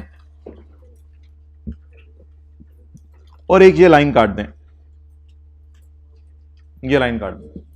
ये लाइनें हैं तो सही किसी हद तक, लेकिन हो सकता है आपको इंग्लिश इनकी सही समझ ना आए, तो इसलिए मैं मेन बात की तरफ आने लगा हूं जो हमने पेपर में करनी है। पढ़ें जी।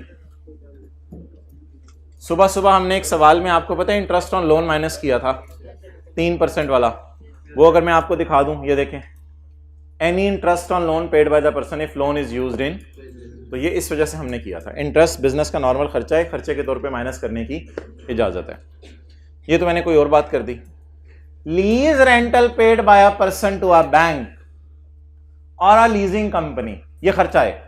For deduction of rental the cost of car shall not exceed, अगर कार खरीद ली है तो फिर डेप्रिशिएट करनी है, वो तो 75 लाख तक रिस्ट्रिक्ट करनी है।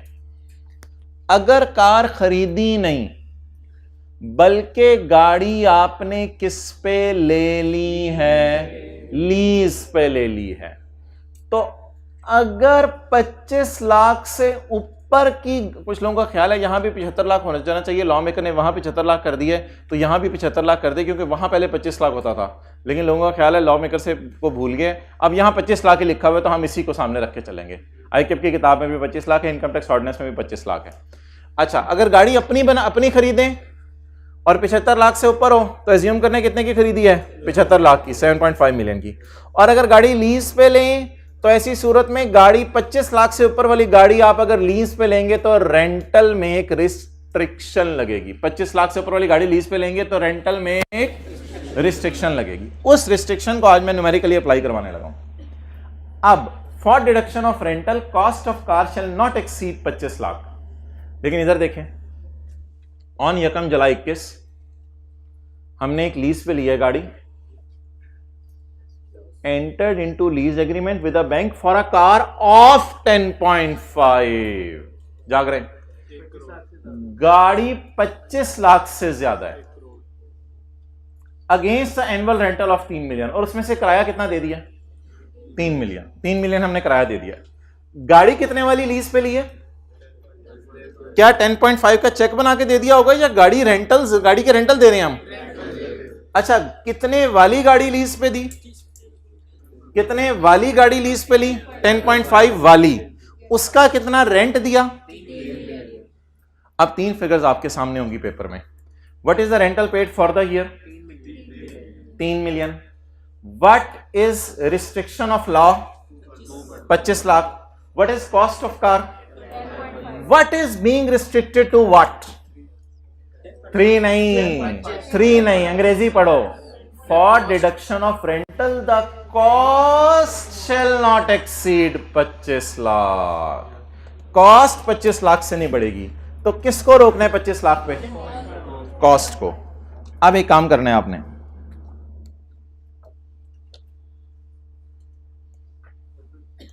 मैं 1 मिनट बस,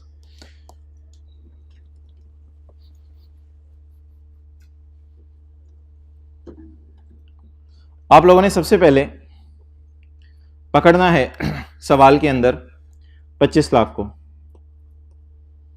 और इसे डिवाइड करना है सवाल में दिए हुए 10.5 से। 10.5 वाली चीज को रोकना है किस पे, इसका मतलब है एक परसेंटेज निकालें, हमारी कॉस्ट को कितने परसेंट इसने रिस्ट्रिक्ट कर दिया है। हम क्या कह रहे हैं, कितने वाली गाड़ी लीज पे ली है, 10.5 वाली। वो कह रहे हैं ज्यूम करो कितने वाली गाड़ी लीज पे ली है, 2.5 की। आप जरा कैलकुलेटर पकड़ के मुझे बताएं, उसने हमारी गाड़ी को कितने परसेंट उसकी कॉस्ट को रिस्ट्रिक्ट कर दिया, 23.8% हमारी कॉस्ट को रिस्ट्रिक्ट कर दिया। ऊपर मैंने क्या रखी है, लॉ वाली कॉस्ट, नीचे क्या रखी है, सवाल वाली कॉस्ट। बार बार बोलें, ऊपर क्या रखी है, लॉ वाली कॉस्ट, नीचे इतने परसेंट हमारी कॉस्ट हो गई रिस्ट्रिक्ट, 23% तकरीबन। अब ये फैक्टर मेरा नहीं ख्याल निकालने की जरूरत है, जितना कॉस्ट को रिस्ट्रिक्ट कर रहे हैं उतना ही हर साल रेंटल को भी रिस्ट्रिक्ट कर दें। बस ये क्या करना है, जितना किसको रिस्ट्रिक्ट करें उतना ही। वैसे ही for the sake of discussion बताएं, ये कितने परसेंट बना, तकरीबन 23%। 23% आपने कॉस्ट रिस्ट्रिक्ट कर दी, रेंटल को भी इतना ही रिस्ट्रिक्ट कर दें। Now what will be the final formula. Formula कुछ बना लेते हैं क्योंकि इस तरह पेपर में बात याद नहीं रहनी। पहले मुझे बता दें ये फैक्टर मुझे क्या दे रहा था, ऊपर क्या रखी, लॉ वाली कॉस्ट, नीचे ये फैक्टर ने हमें क्या दे दिया कि हमारी कॉस्ट उसे नापसंद है और हमारी पसंदीदा कॉस्ट है उसकी 23%। तो अगर हमारी कॉस्ट को 23% मान रहे तो फिर हमारे रेंटल को भी 23% मान लो ना। अब what will be the final calculation, what will be final calculation. इधर क्या होगा, सबसे नीचे क्वेश्चन वाली कॉस्ट, इधर क्या होगा और इधर होगा रेंटल एनुअल जो हमारे साल का है। ये फैक्टर हमें दे देगा अलाउड रेंटल, क्योंकि 3 पे 23% लगेगा तो इतना रेंटल अलाउड है,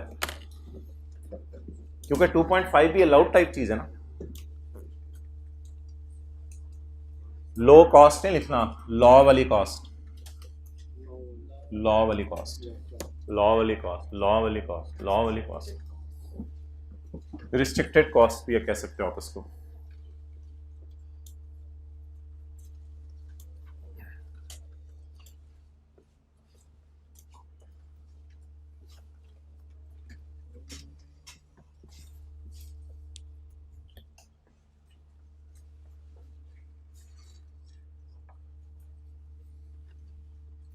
Catch it, catch it, catch it, catch it, catch it, man, catch it, man. Okay, less जी क्या करवाने यार, उसके पार ऊपर कर दो।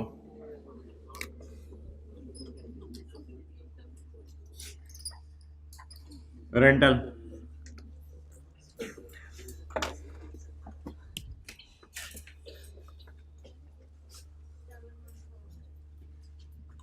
$2500 डिवाइडेड बाय, इसका मतलब है 23% हमारी कॉस्ट उसको शायद पसंद है, पसंद है, पसंद है, हाँ हाँ 23% पसंद है।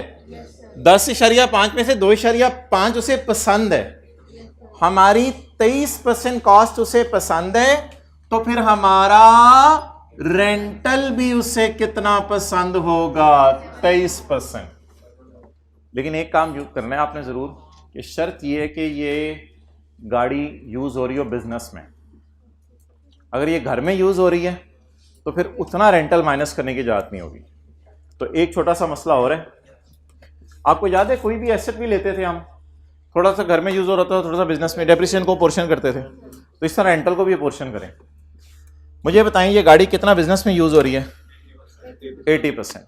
तो ये रेंट पूरा माइनस करने दिया जाएगा या सिर्फ रेंट का 80%? अब ये 80% का फैक्टर फाइनली लगेगा, and that is for purpose of allowed deduction. तो इतना टैक्स वाले आपको माइनस करने देंगे, 571। ऑब्वियसली यार ऐसी चीज के अंदर उसने मार्क्स रखे होते हैं 1 नंबर, तो जो ये नहीं करेगा 80% लगा देगा, उसको भी आधा नंबर तो मिल जाएगा। और रेंटल पेड लिख के माइनस का जो लफ्ज लिख के आएगा उससे भी एग्जामिनर इंप्रेस होगा। तो इसलिए चीजों को लिख के आना है, छोड़ के नहीं आना।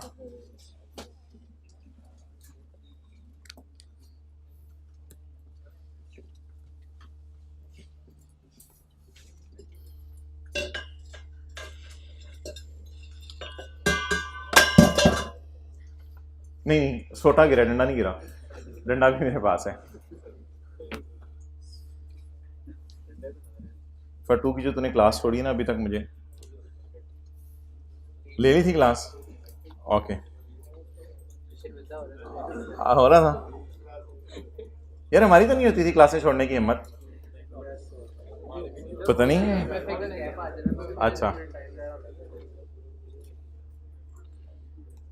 एक दफा चलें, छोड़े अब क्या बातें सुनानी है अगले सेक्शन में। 2 रातें एक दफा जागे हुए थे हम, क्योंकि कोई इस्लामाबाद में कोई ऑडिट वगैरह चल रहा था पीटीसीएल का। तो दोपहर को जाके कोई हम 3 बजे फारिग हुए और 8 बजे क्लास थी। तो बस फिर निकले 3 बजे पिंडी से गाड़ी चलाते हुए, 8 बजे यहाँ पहुँच गए सुजुकी मैदान के ऊपर दमादम। क्लास से पहले पहुँचे हुए थे। ये और बात है, क्लास में आके ज़रा नींद आ रही थी, लेकिन 2 रातों के जागे हुए क्लास अटेंड करने आ गए थे इस्लामाबाद से लाहौर। तो पॉइंट नंबर 3 पढ़ें जी। पॉइंट नंबर 3, पॉइंट नंबर 3, बोल बोल बोल बोल बोल।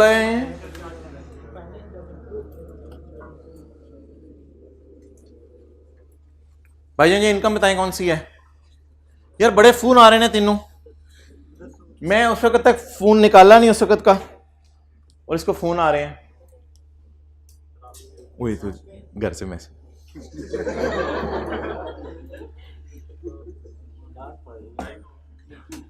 अच्छा जी, financial charges include profit on debt earned. Financial charges क्या होते हैं? एक्सपेंस। एक्सपेंस में इंटरेस्ट अर्न्ड वाला पड़ा हुआ है। ना यार बातें ना कर, मेरा कोई दोस्त नहीं, मैं किससे बातें करूं फिर। एक्सपेंस में इंटरेस्ट इनकम पड़ी हुई है। एक्सपेंस में क्या पड़ी हुई है? Interest income. बड़ी बुरी करनी है मैंने आपके साथ। अभी तो नॉर्मल क्लास में भी उठ के जाने लगे थे, मैंने आपको रोका था, तब आप रुक गए थे, याद है? सुबह एक एक हरकत आपकी याद रहती है जब भी आप सामने आते हैं ना। अच्छा, नहीं क्या याद करके करना है, लेकिन याद रहती है। अच्छा, फाइनेंशियल, आप लोग कह रहे होंगे आपकी भी। अच्छा, financial charges include interest on fixed deposit. Financial charges में इंटरेस्ट इनकम पड़ी है जो कि, अच्छा बताएं, खर्चों में इनकम पड़ी हो सकती है। ये इंक्लूड का लफ्ज़ साइकेब को इसे लिखना नहीं चाहिए था, मैं डिसएग्री करता हूं। इसको इंक्लूड की जगह लफ्ज़ लिखना चाहिए था नेट ऑफ। खर्चों में, लेकिन आईकेब ने लिखा है तो मुझे भी मजबूरन पढ़ाना पड़ा है। खर्चों, पहले तो मुझे बताएंगे हमें पता कैसे चला इंटरेस्ट एक्सपेंस नहीं है, इंटरेस्ट इनकम है। Profit on debt earned on fixed deposit account. तो बता दें खर्चों में क्या पड़ा है? मेरे ख्याल से फिर जो खर्चे हैं ना वो 24 के होंगे। ये खर्चे 20 की बजाय कितने के होंगे? ये मैं आपके समझने के लिए बात कर रहा हूँ, इसका इंपैक्ट सवाल पे कोई नहीं होना। सवाल पे क्या करना है वो आसान सी चीज़ है, वो मैं बता देता हूँ। खर्चे शायद 24 के हों, लेकिन वो खर्चे थे इंटरेस्ट एक्सपेंस के। अकाउंटेंट ने सुस्ती की, अदर इनकम की लाइन ने डाली नहीं। फील करें, लाइन कोई नहीं आ रही अदर इनकम की, तो अकाउंटेंट ने सुस्ती की, अदर इनकम की लाइन ने डाली। उसने खर्चों में डाल दी इंटरेस्ट इनकम। खर्चों में डाल दी इंटरेस्ट इनकम, खर्चों में डाल दी इंटरेस्ट इनकम। तो क्या सेल में सेल रिटर्न कभी कभी नेट हो जाती है? सेल में सेल रिटर्न, तो इस तरह की कोई चीज है। उसने खर्चों में इनकम डाल दी। यार इससे कोई फर्क नहीं पड़ता, अगर आप खर्चों में इनकम डाल भी दें तो आपने रिवर्स साइन के साथ डाली होगी। आप ये भूल जाएं कि खर्चों में डली हुई है या कहां डली हुई है। मुझे ये बता दें प्रॉफिट तक पहुंचते हुए इनकम क्या हो चुकी होगी? ऐड हो चुकी होगी। प्रॉफिट तक पहुंचते हुए इनकम क्या हो चुकी होगी? तो इनकम को बस ये करना है, उल्टा दें। खर्चे include interest income of 4 million earned on fixed deposit account maintain with, और ये अर्न्ड है, ये नेट नहीं है, नेट ऑफ टैक्स नहीं है। इसको ग्रॉस अप करके कुछ और भी करना है, कुछ और नहीं करना। बैंक ने इस पर टैक्स काटा है 4 लाख, इसको लिखना है एंड पे देख लेंगे, इसको लिखना है एंड पे देख लेंगे जी। लेस कर दें इंटरेस्ट इनकम अर्न्ड,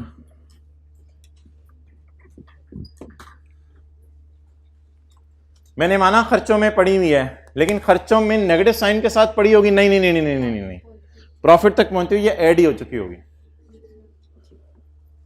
लेस कर दें, लेस दोबारा लिख देता हूं आपके लिए, इसको रिक्लासिफाई अभी कर दें बजाय के बाद में जाके करें, इसको रिक्लासिफाई अभी कर दें।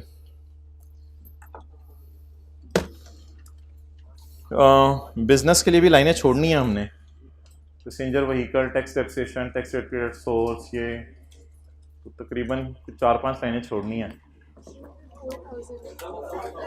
4000, अच्छा जी 5-6 लाइनें छोड़ दें।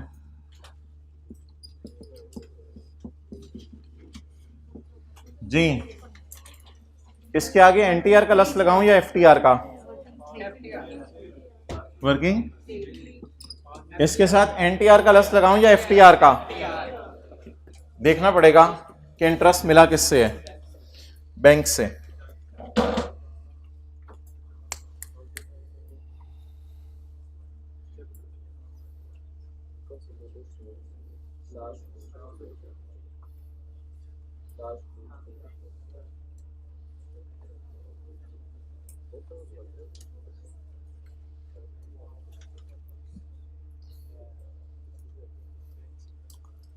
Interest income earn from bank up to 50 lakh है जी सर, एफटीआर एट 15%।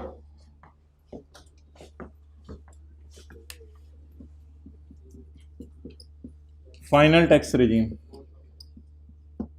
इसको रिक्लासिफाई साथ ही कर दें, करेंगे नोट। हाँ जी ये ग्रॉस है क्योंकि साथ अर्न लिखा हुआ है लफ्ज, ये नहीं लिखा हुआ रिसीव्ड।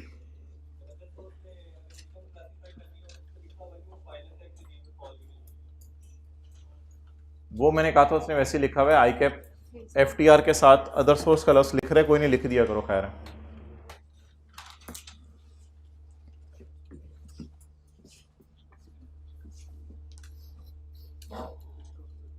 ओए उधर कोई जा रहा है, ओ रोको इसको, रोको रोको रोको, इधर से होके जाओ, इधर से होके जाओ, चलो इधर से होके जाओ, इधर आओ, इधर आए भाई, भाई इधर आए, इनको रास्ता बताएं यार, हमारी क्लास में कौन सा आ रहा है। आप जरा बाहर जाएं, वो इधर लेके आए जरा।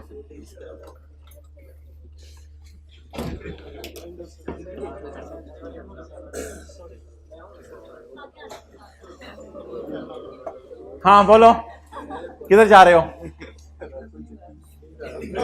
नींद आ रही है? नमाज पढ़ के ना जोर की वापस आ जाओ, ठीक है? फिर ऑनलाइन ना लिया तो कंपनी जिम्मेदार नहीं है। जाओ, चल पाँव अंदर कर, जैकेट अंदर कर, जैकेट अंदर कर, अंदर कर, बॉर्डर से बाहर निकली। ये फोल्डिंग पे जा रहा है, फोल्डिंग सीट खाली छोड़, बरस अंदर कर, बरस अंदर कर, तू टांग अंदर कर, टांग जैकेट अंदर कर।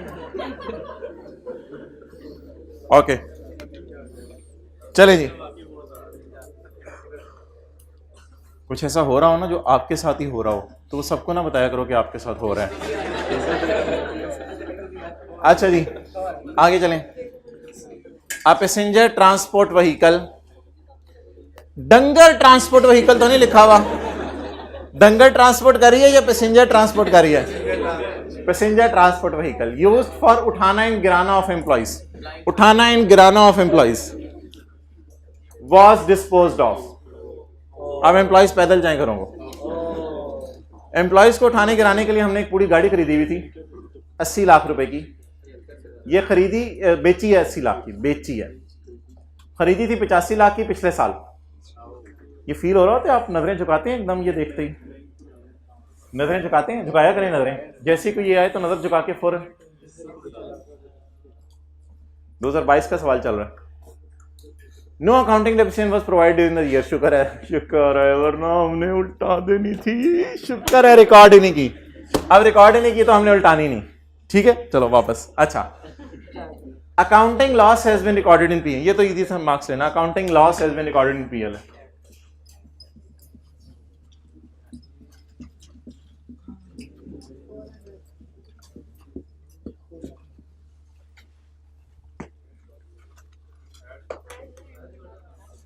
ऐड कर देते हैं, ऐड कर देते हैं। और बताओ, अकाउंटिंग वाला का लॉस उल्टा दिया।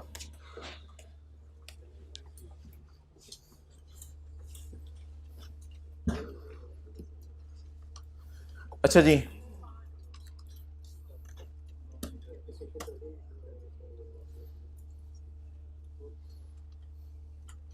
गड्डी गड्डी गड्डी गड्डी लबो, गड़ी लबो गड़ी लबो गड़ी लबो।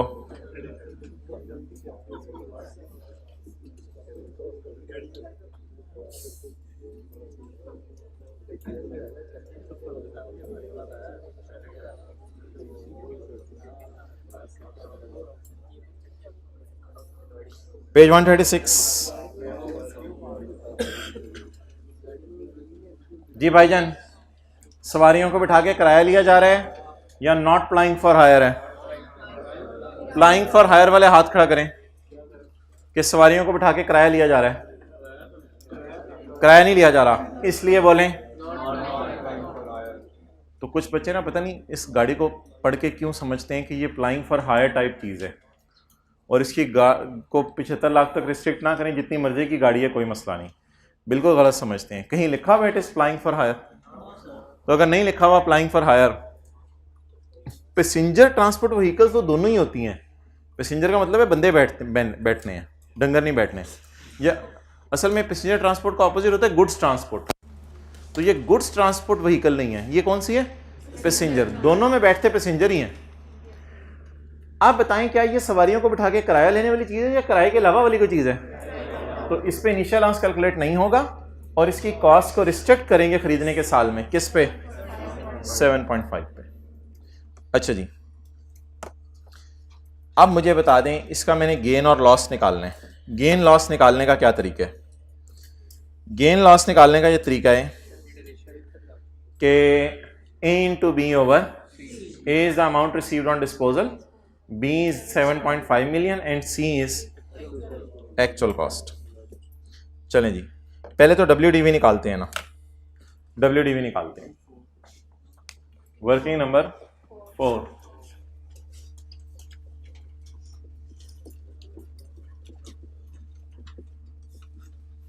टैक्स वालों का gain loss on vehicle A into A over B into C, A into B over C. क्या था? A into B over C.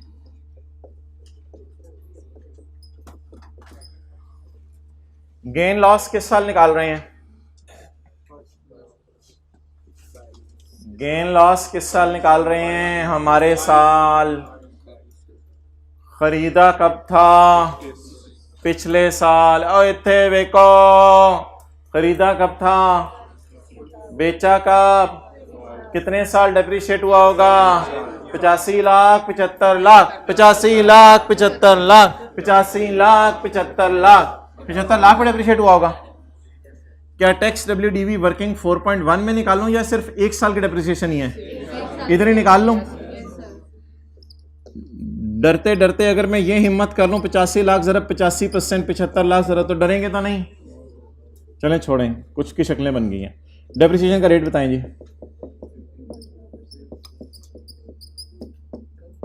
Done. चलें,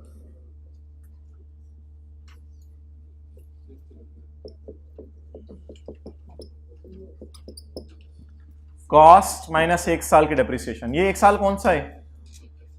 2021। तो मुझे बता दें बिकने वाली गाड़ी की BV कितनी थी?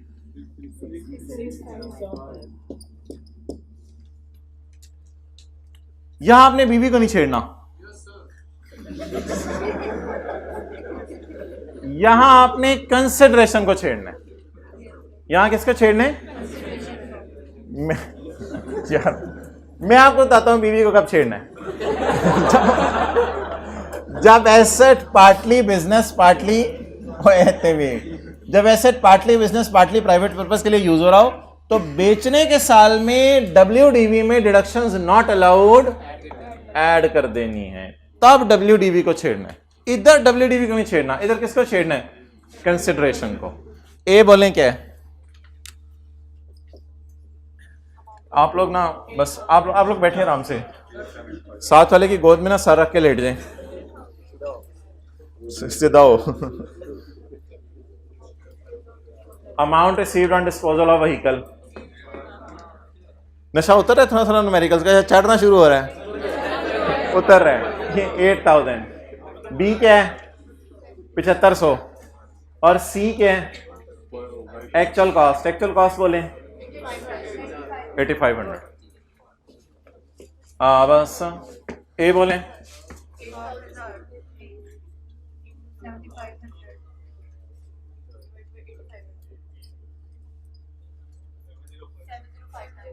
70।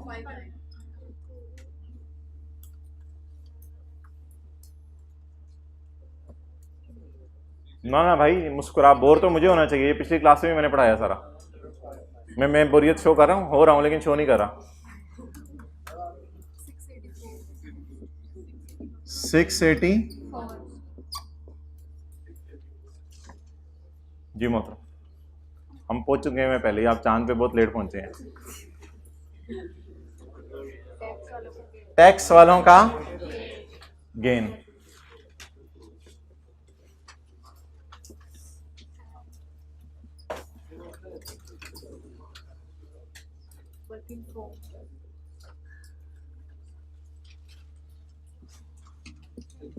ऑन व्हीकल ना यार, बोलना नहीं।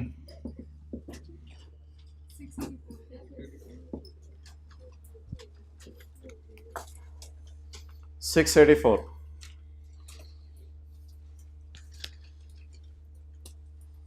वुजू करना शुरू कर दिया होगा इमाम साहब ने, 12-13 मिनट में अज़ान देनी है उन्होंने।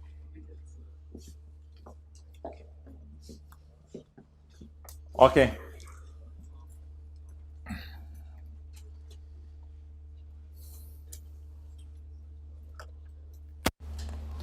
जैसे मछली पानी से बाहर तड़प रही होती है, ऐसे मोमिन मस्जिद से बाहर तड़प रहा होता है कि कब दोबारा अजान होगी, मैं मस्जिद जाऊंगा। Okay, tax depreciation for the year is 6800। Minus कर दें? चपेट माइनस नहीं होगी, पहले क्या करना है? पहले माइनस करेंगे पुराना लॉस, फिर माइनस करेंगे पुरानी डेप्रिसिएशन, फिर माइनस करेंगे हमारी डेप्रिसिएशन। पहले क्या माइनस करना है? पुराना लॉस, फिर पुरानी डेप्रिसिएशन, फिर। तो इसको आपने तीसरे नंबर पे प्रायोरिटी देनी है, इसको सबसे एंड पे माइनस करना है। वाइल कैलकुलेटिंग वर्किंग 1, इसको एंड पे माइनस करना है। ये तो न्यूमेरिकल के फेस टाइप चीज है, कस्टमर्स ने काटा है, काटते ही तो लूट में चाहिए, जिसका दिल चाहते हैं आगे काट, तो एंड पे आप इसको माइनस कर दीजिएगा, ठीक है। नेक्स्ट, वो डेप्रिसिएशन जो एब्जॉर्ब नहीं हो सकी थी पिछले साल, यानी पुरानी डेप्रिसिएशन, मुझों को ताव दिया जा रहे हैं, पुरानी डेप्रिसिएशन किस साल की? 2021। अब सबसे पहले किसे माइनस करना है?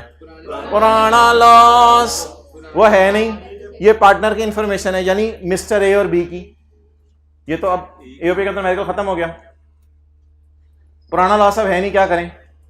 पुरानी डेप्रिसिएशन, हमारी डेप्रिसिएशन, मोबाइल। जी क्या बनता है जी? क्या क्या? ओके, माइनस करें ब्रॉट फॉरवर्ड लॉस, वो नहीं है। सब टोटल कितना है यहां तक?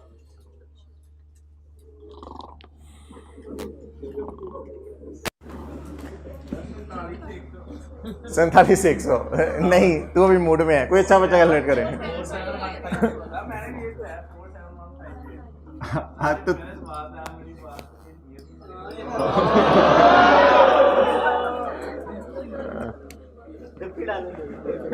यार इसने इस तरह इल्तिजा किया है, मजबूर हो गया। सर भीख भी मांगी इसने।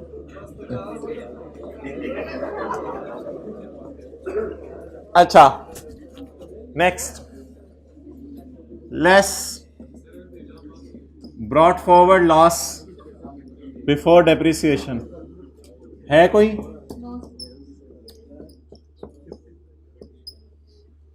आगे क्या माइनस करूं?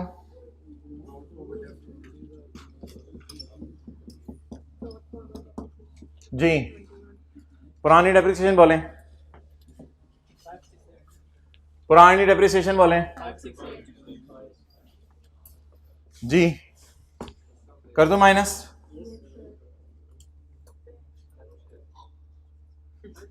कर दूं माइनस, कर दूं पुरानी डेप्रिसिएशन माइनस,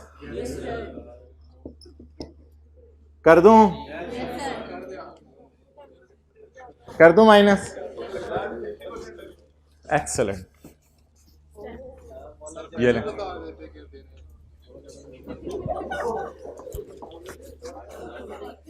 लोअर ऑफ,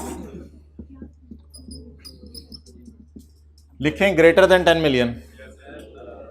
इस फिगर को आपने देखा करना है, अगर ये ग्रेटर देन 10 मिलियन है तो फिर लोअर ऑफ करके माइनस करना है। मैं पेज नंबर आपको लिखवा दूं क्योंकि भूल गया होगा। दोबारा लॉसेस का चैप्टर,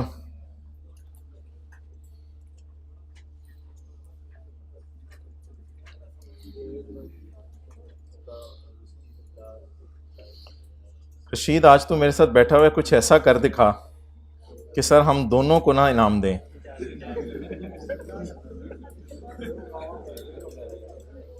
भाई ये पेज 289 पे हमने किया था, शुक्र है ग्रेटर देन 10 मिलियन मैंने लिखा भी हुआ है यहाँ पेज 289 पे। भाई कंपनी जिम्मेदार नहीं होती, एक दफ़ा सवाल करा के पेपर में आ सकता है, बता दिए कंपनी जिम्मेदार नहीं होती, कंपनी सिर्फ एक दफ़ा सवाल कराती है। अब पेपर में अगर वो आ जाए तो फिर कंपनी जिम्मेदार नहीं, सर आपने तो एक दफ़ा कराया था वो पेपर में आ गया, आप कम से कम 2 दफ़ा तो कराते हैं। अच्छा जी पेज नंबर कौन सा है?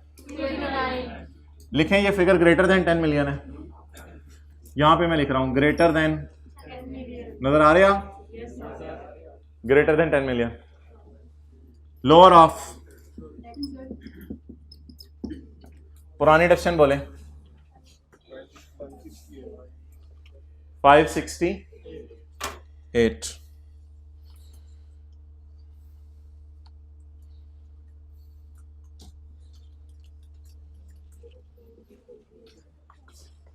या 50% ऑफ, यार वो तो बहुत बड़ी फिगर आ जाएगी, बस 568 ही लोअर आना है, छोड़े परे बस 568 ही लोअर आना है। कैरी फॉरवर्ड कोई बचा नहीं?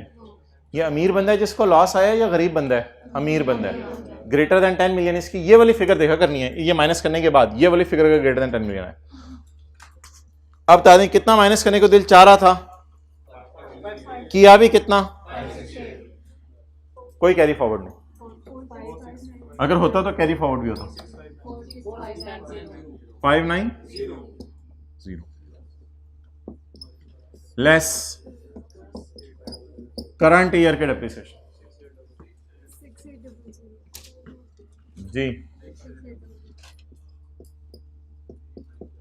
करंट ईयर के डेप्रिसिएशन पे कुछ नहीं लगाना, हमारे डेप्रिसिएशन एज इट इज। वो जो पुरानी है ना, कभी कभी पुरानी बन जाती है, कभी कभी जब ये कितने से ज्यादा हो 10 मिलियन तो ये फिर पुरानी डेप्रिसिएशन क्या बन जाती है? और नहीं पुरानी,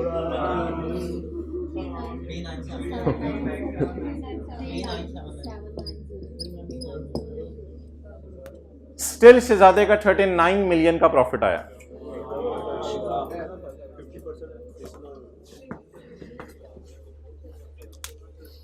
कोई ब्रेक श्रेक लाओ, एओपी तो न्यूमेरिकल मुक गया हूं। Calculate the total income taxable income tax liability of आजादी एंड ए एंड बी। चलें जी, एओपी को तो फर्क कर देना नमाज से पहले, एओपी को तो फर्क करते हैं, एओपी का टोटल तो करते हैं यार, फिक्र ही कोई नहीं। बस फेस पे एक इनकम फ्रॉम बिजनेस आनी है मेरे ख्याल से, बस एक और आनी है other source FTR.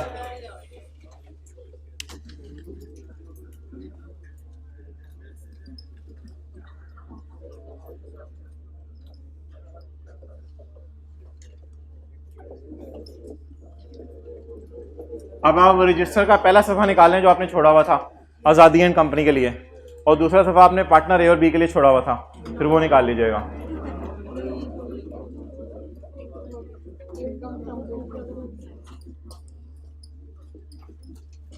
Tax year 2022,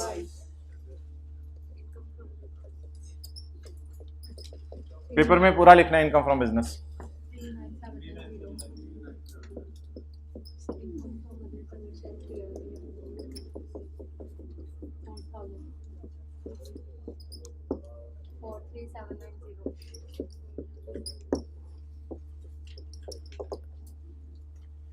other source को क्यों निकाल दूं?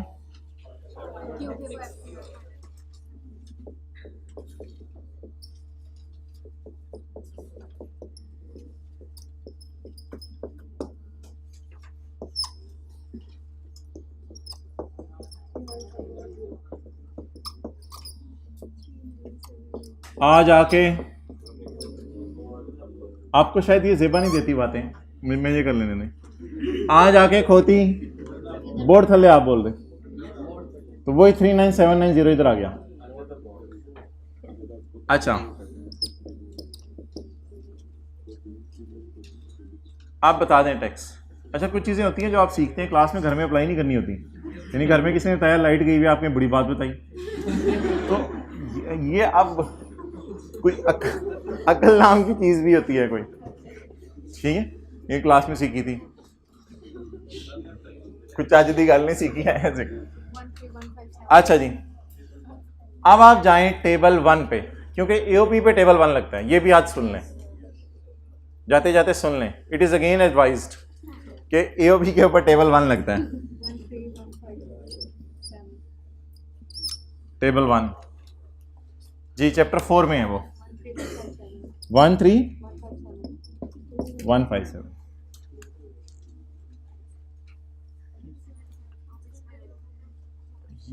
यहां पर मुझे बताएं कोई आगे टैक्स टुक्स इसके कटे हुए कहीं, कोई टैक्स टुक्स कटे हुए, कुछ लिखा हुआ था हमने एंड पे माइनस करना है भाईजान। सबसे पहले ओ यार, वो जो पिछला सवाल था उसमें एक नहीं वो तो सारा हो गया था।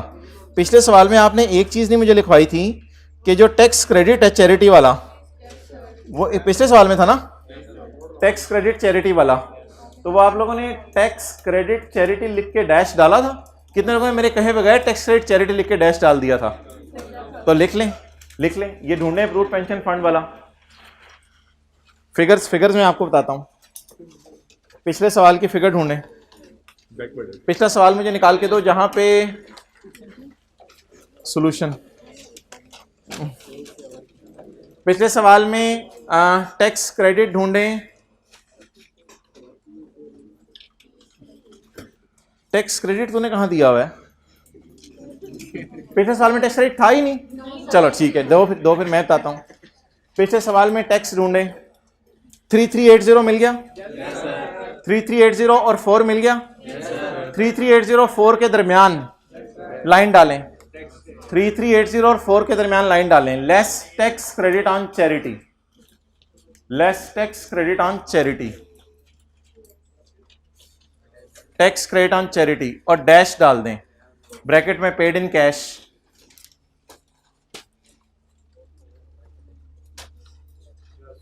Paid in cash. जी उसी की तरफ आने लगा हूं। अच्छा मोहतरम, अब आप सारे हजरात अटेंटिव हो जाएं।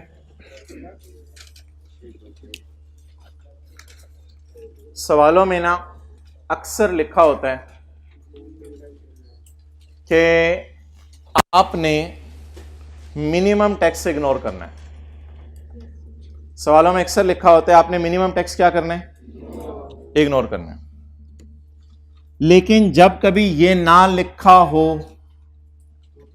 और सेल डिस्काउंट और सेल्स टैक्स माइनस करने के बाद 100 मिलियन से, तो आपने इस बंदे का टैक्स दो तरीके से निकालना है। सुबह सुबह क्लास ली थी, पहले 8 बजे आते ही इसका टैक्स दो तरीके से निकालना है। नंबर 1, ये टैक्स कैसे निकल आया, नॉर्मल टैक्स रिजीम। इसका चले मैं अंदर करता हूं, for the sake of discussion इसका मैं अंदर करता हूं। 13157 पेपर में भी अंदर कर दिया हमने। इसको कंपेयर करें, इसको टैक्स ही लिख देते हैं, टैक्स ऑन सेल।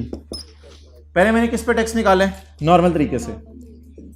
सेल बताएं, सेल। अगर किसी बंदे की इंडिविजुअल एओपी की सेल साल की, तो फिर आपने सेल को पकड़ना है और सेल को पकड़ के क्या लगाना है, कब लगाना है, जब सवाल में ये ना, सवाल में लिखा होता है इग्नोर मिनिमम टैक्स, अगर ये लाइन ना आ रही हो और सेल 100 से, तो आपने सेल के ऊपर टैक्स लगाना है। सेल कितनी है, 4 इंटू 1. बहुत थोड़ी फिगर आएगी, एक 5। अब रट्टा ये है कि हायर ऑफ बाहर डाल देना है, रट्टा ये है कि हायर ऑफ बाहर डाल देना है। लेकिन लॉजिक किसी को याद हो, ये देने कितने आ रहे हैं, 13,000। गवर्नमेंट कह रही है कम से कम 5, आ जाओ 13 ही दे दो। रट्टा ये है कि दोनों में से हायर ऑफ को बाहर डाल दें। लेकिन कॉन्सेप्ट ये है, ये देने आ रहा था 13, गवर्नमेंट ने कहा यार तुम्हारी इतनी करोड़ों में सेल है, कम से कम तुम मुझे 5 तो 13 ला रहे हो, जो दो, तो वो 13 ही दे देगा फिर, तो वही फिगर बाहर आ गई 13157। तो ये कब किया करना है, सवाल में ऐसा ना लिखा हो कि इग्नोर मिनिमम टैक्स और साथ सेल भी 100 मिलियन से। अच्छा वो बता दें, इसका कोई टैक्स वगैरह कस्टमर ने काटा हुआ है, वो तो माइनस करना ही करना है। टैक्स डिडक्ट जो कस्टमर्स ने किया हुआ है 87122282।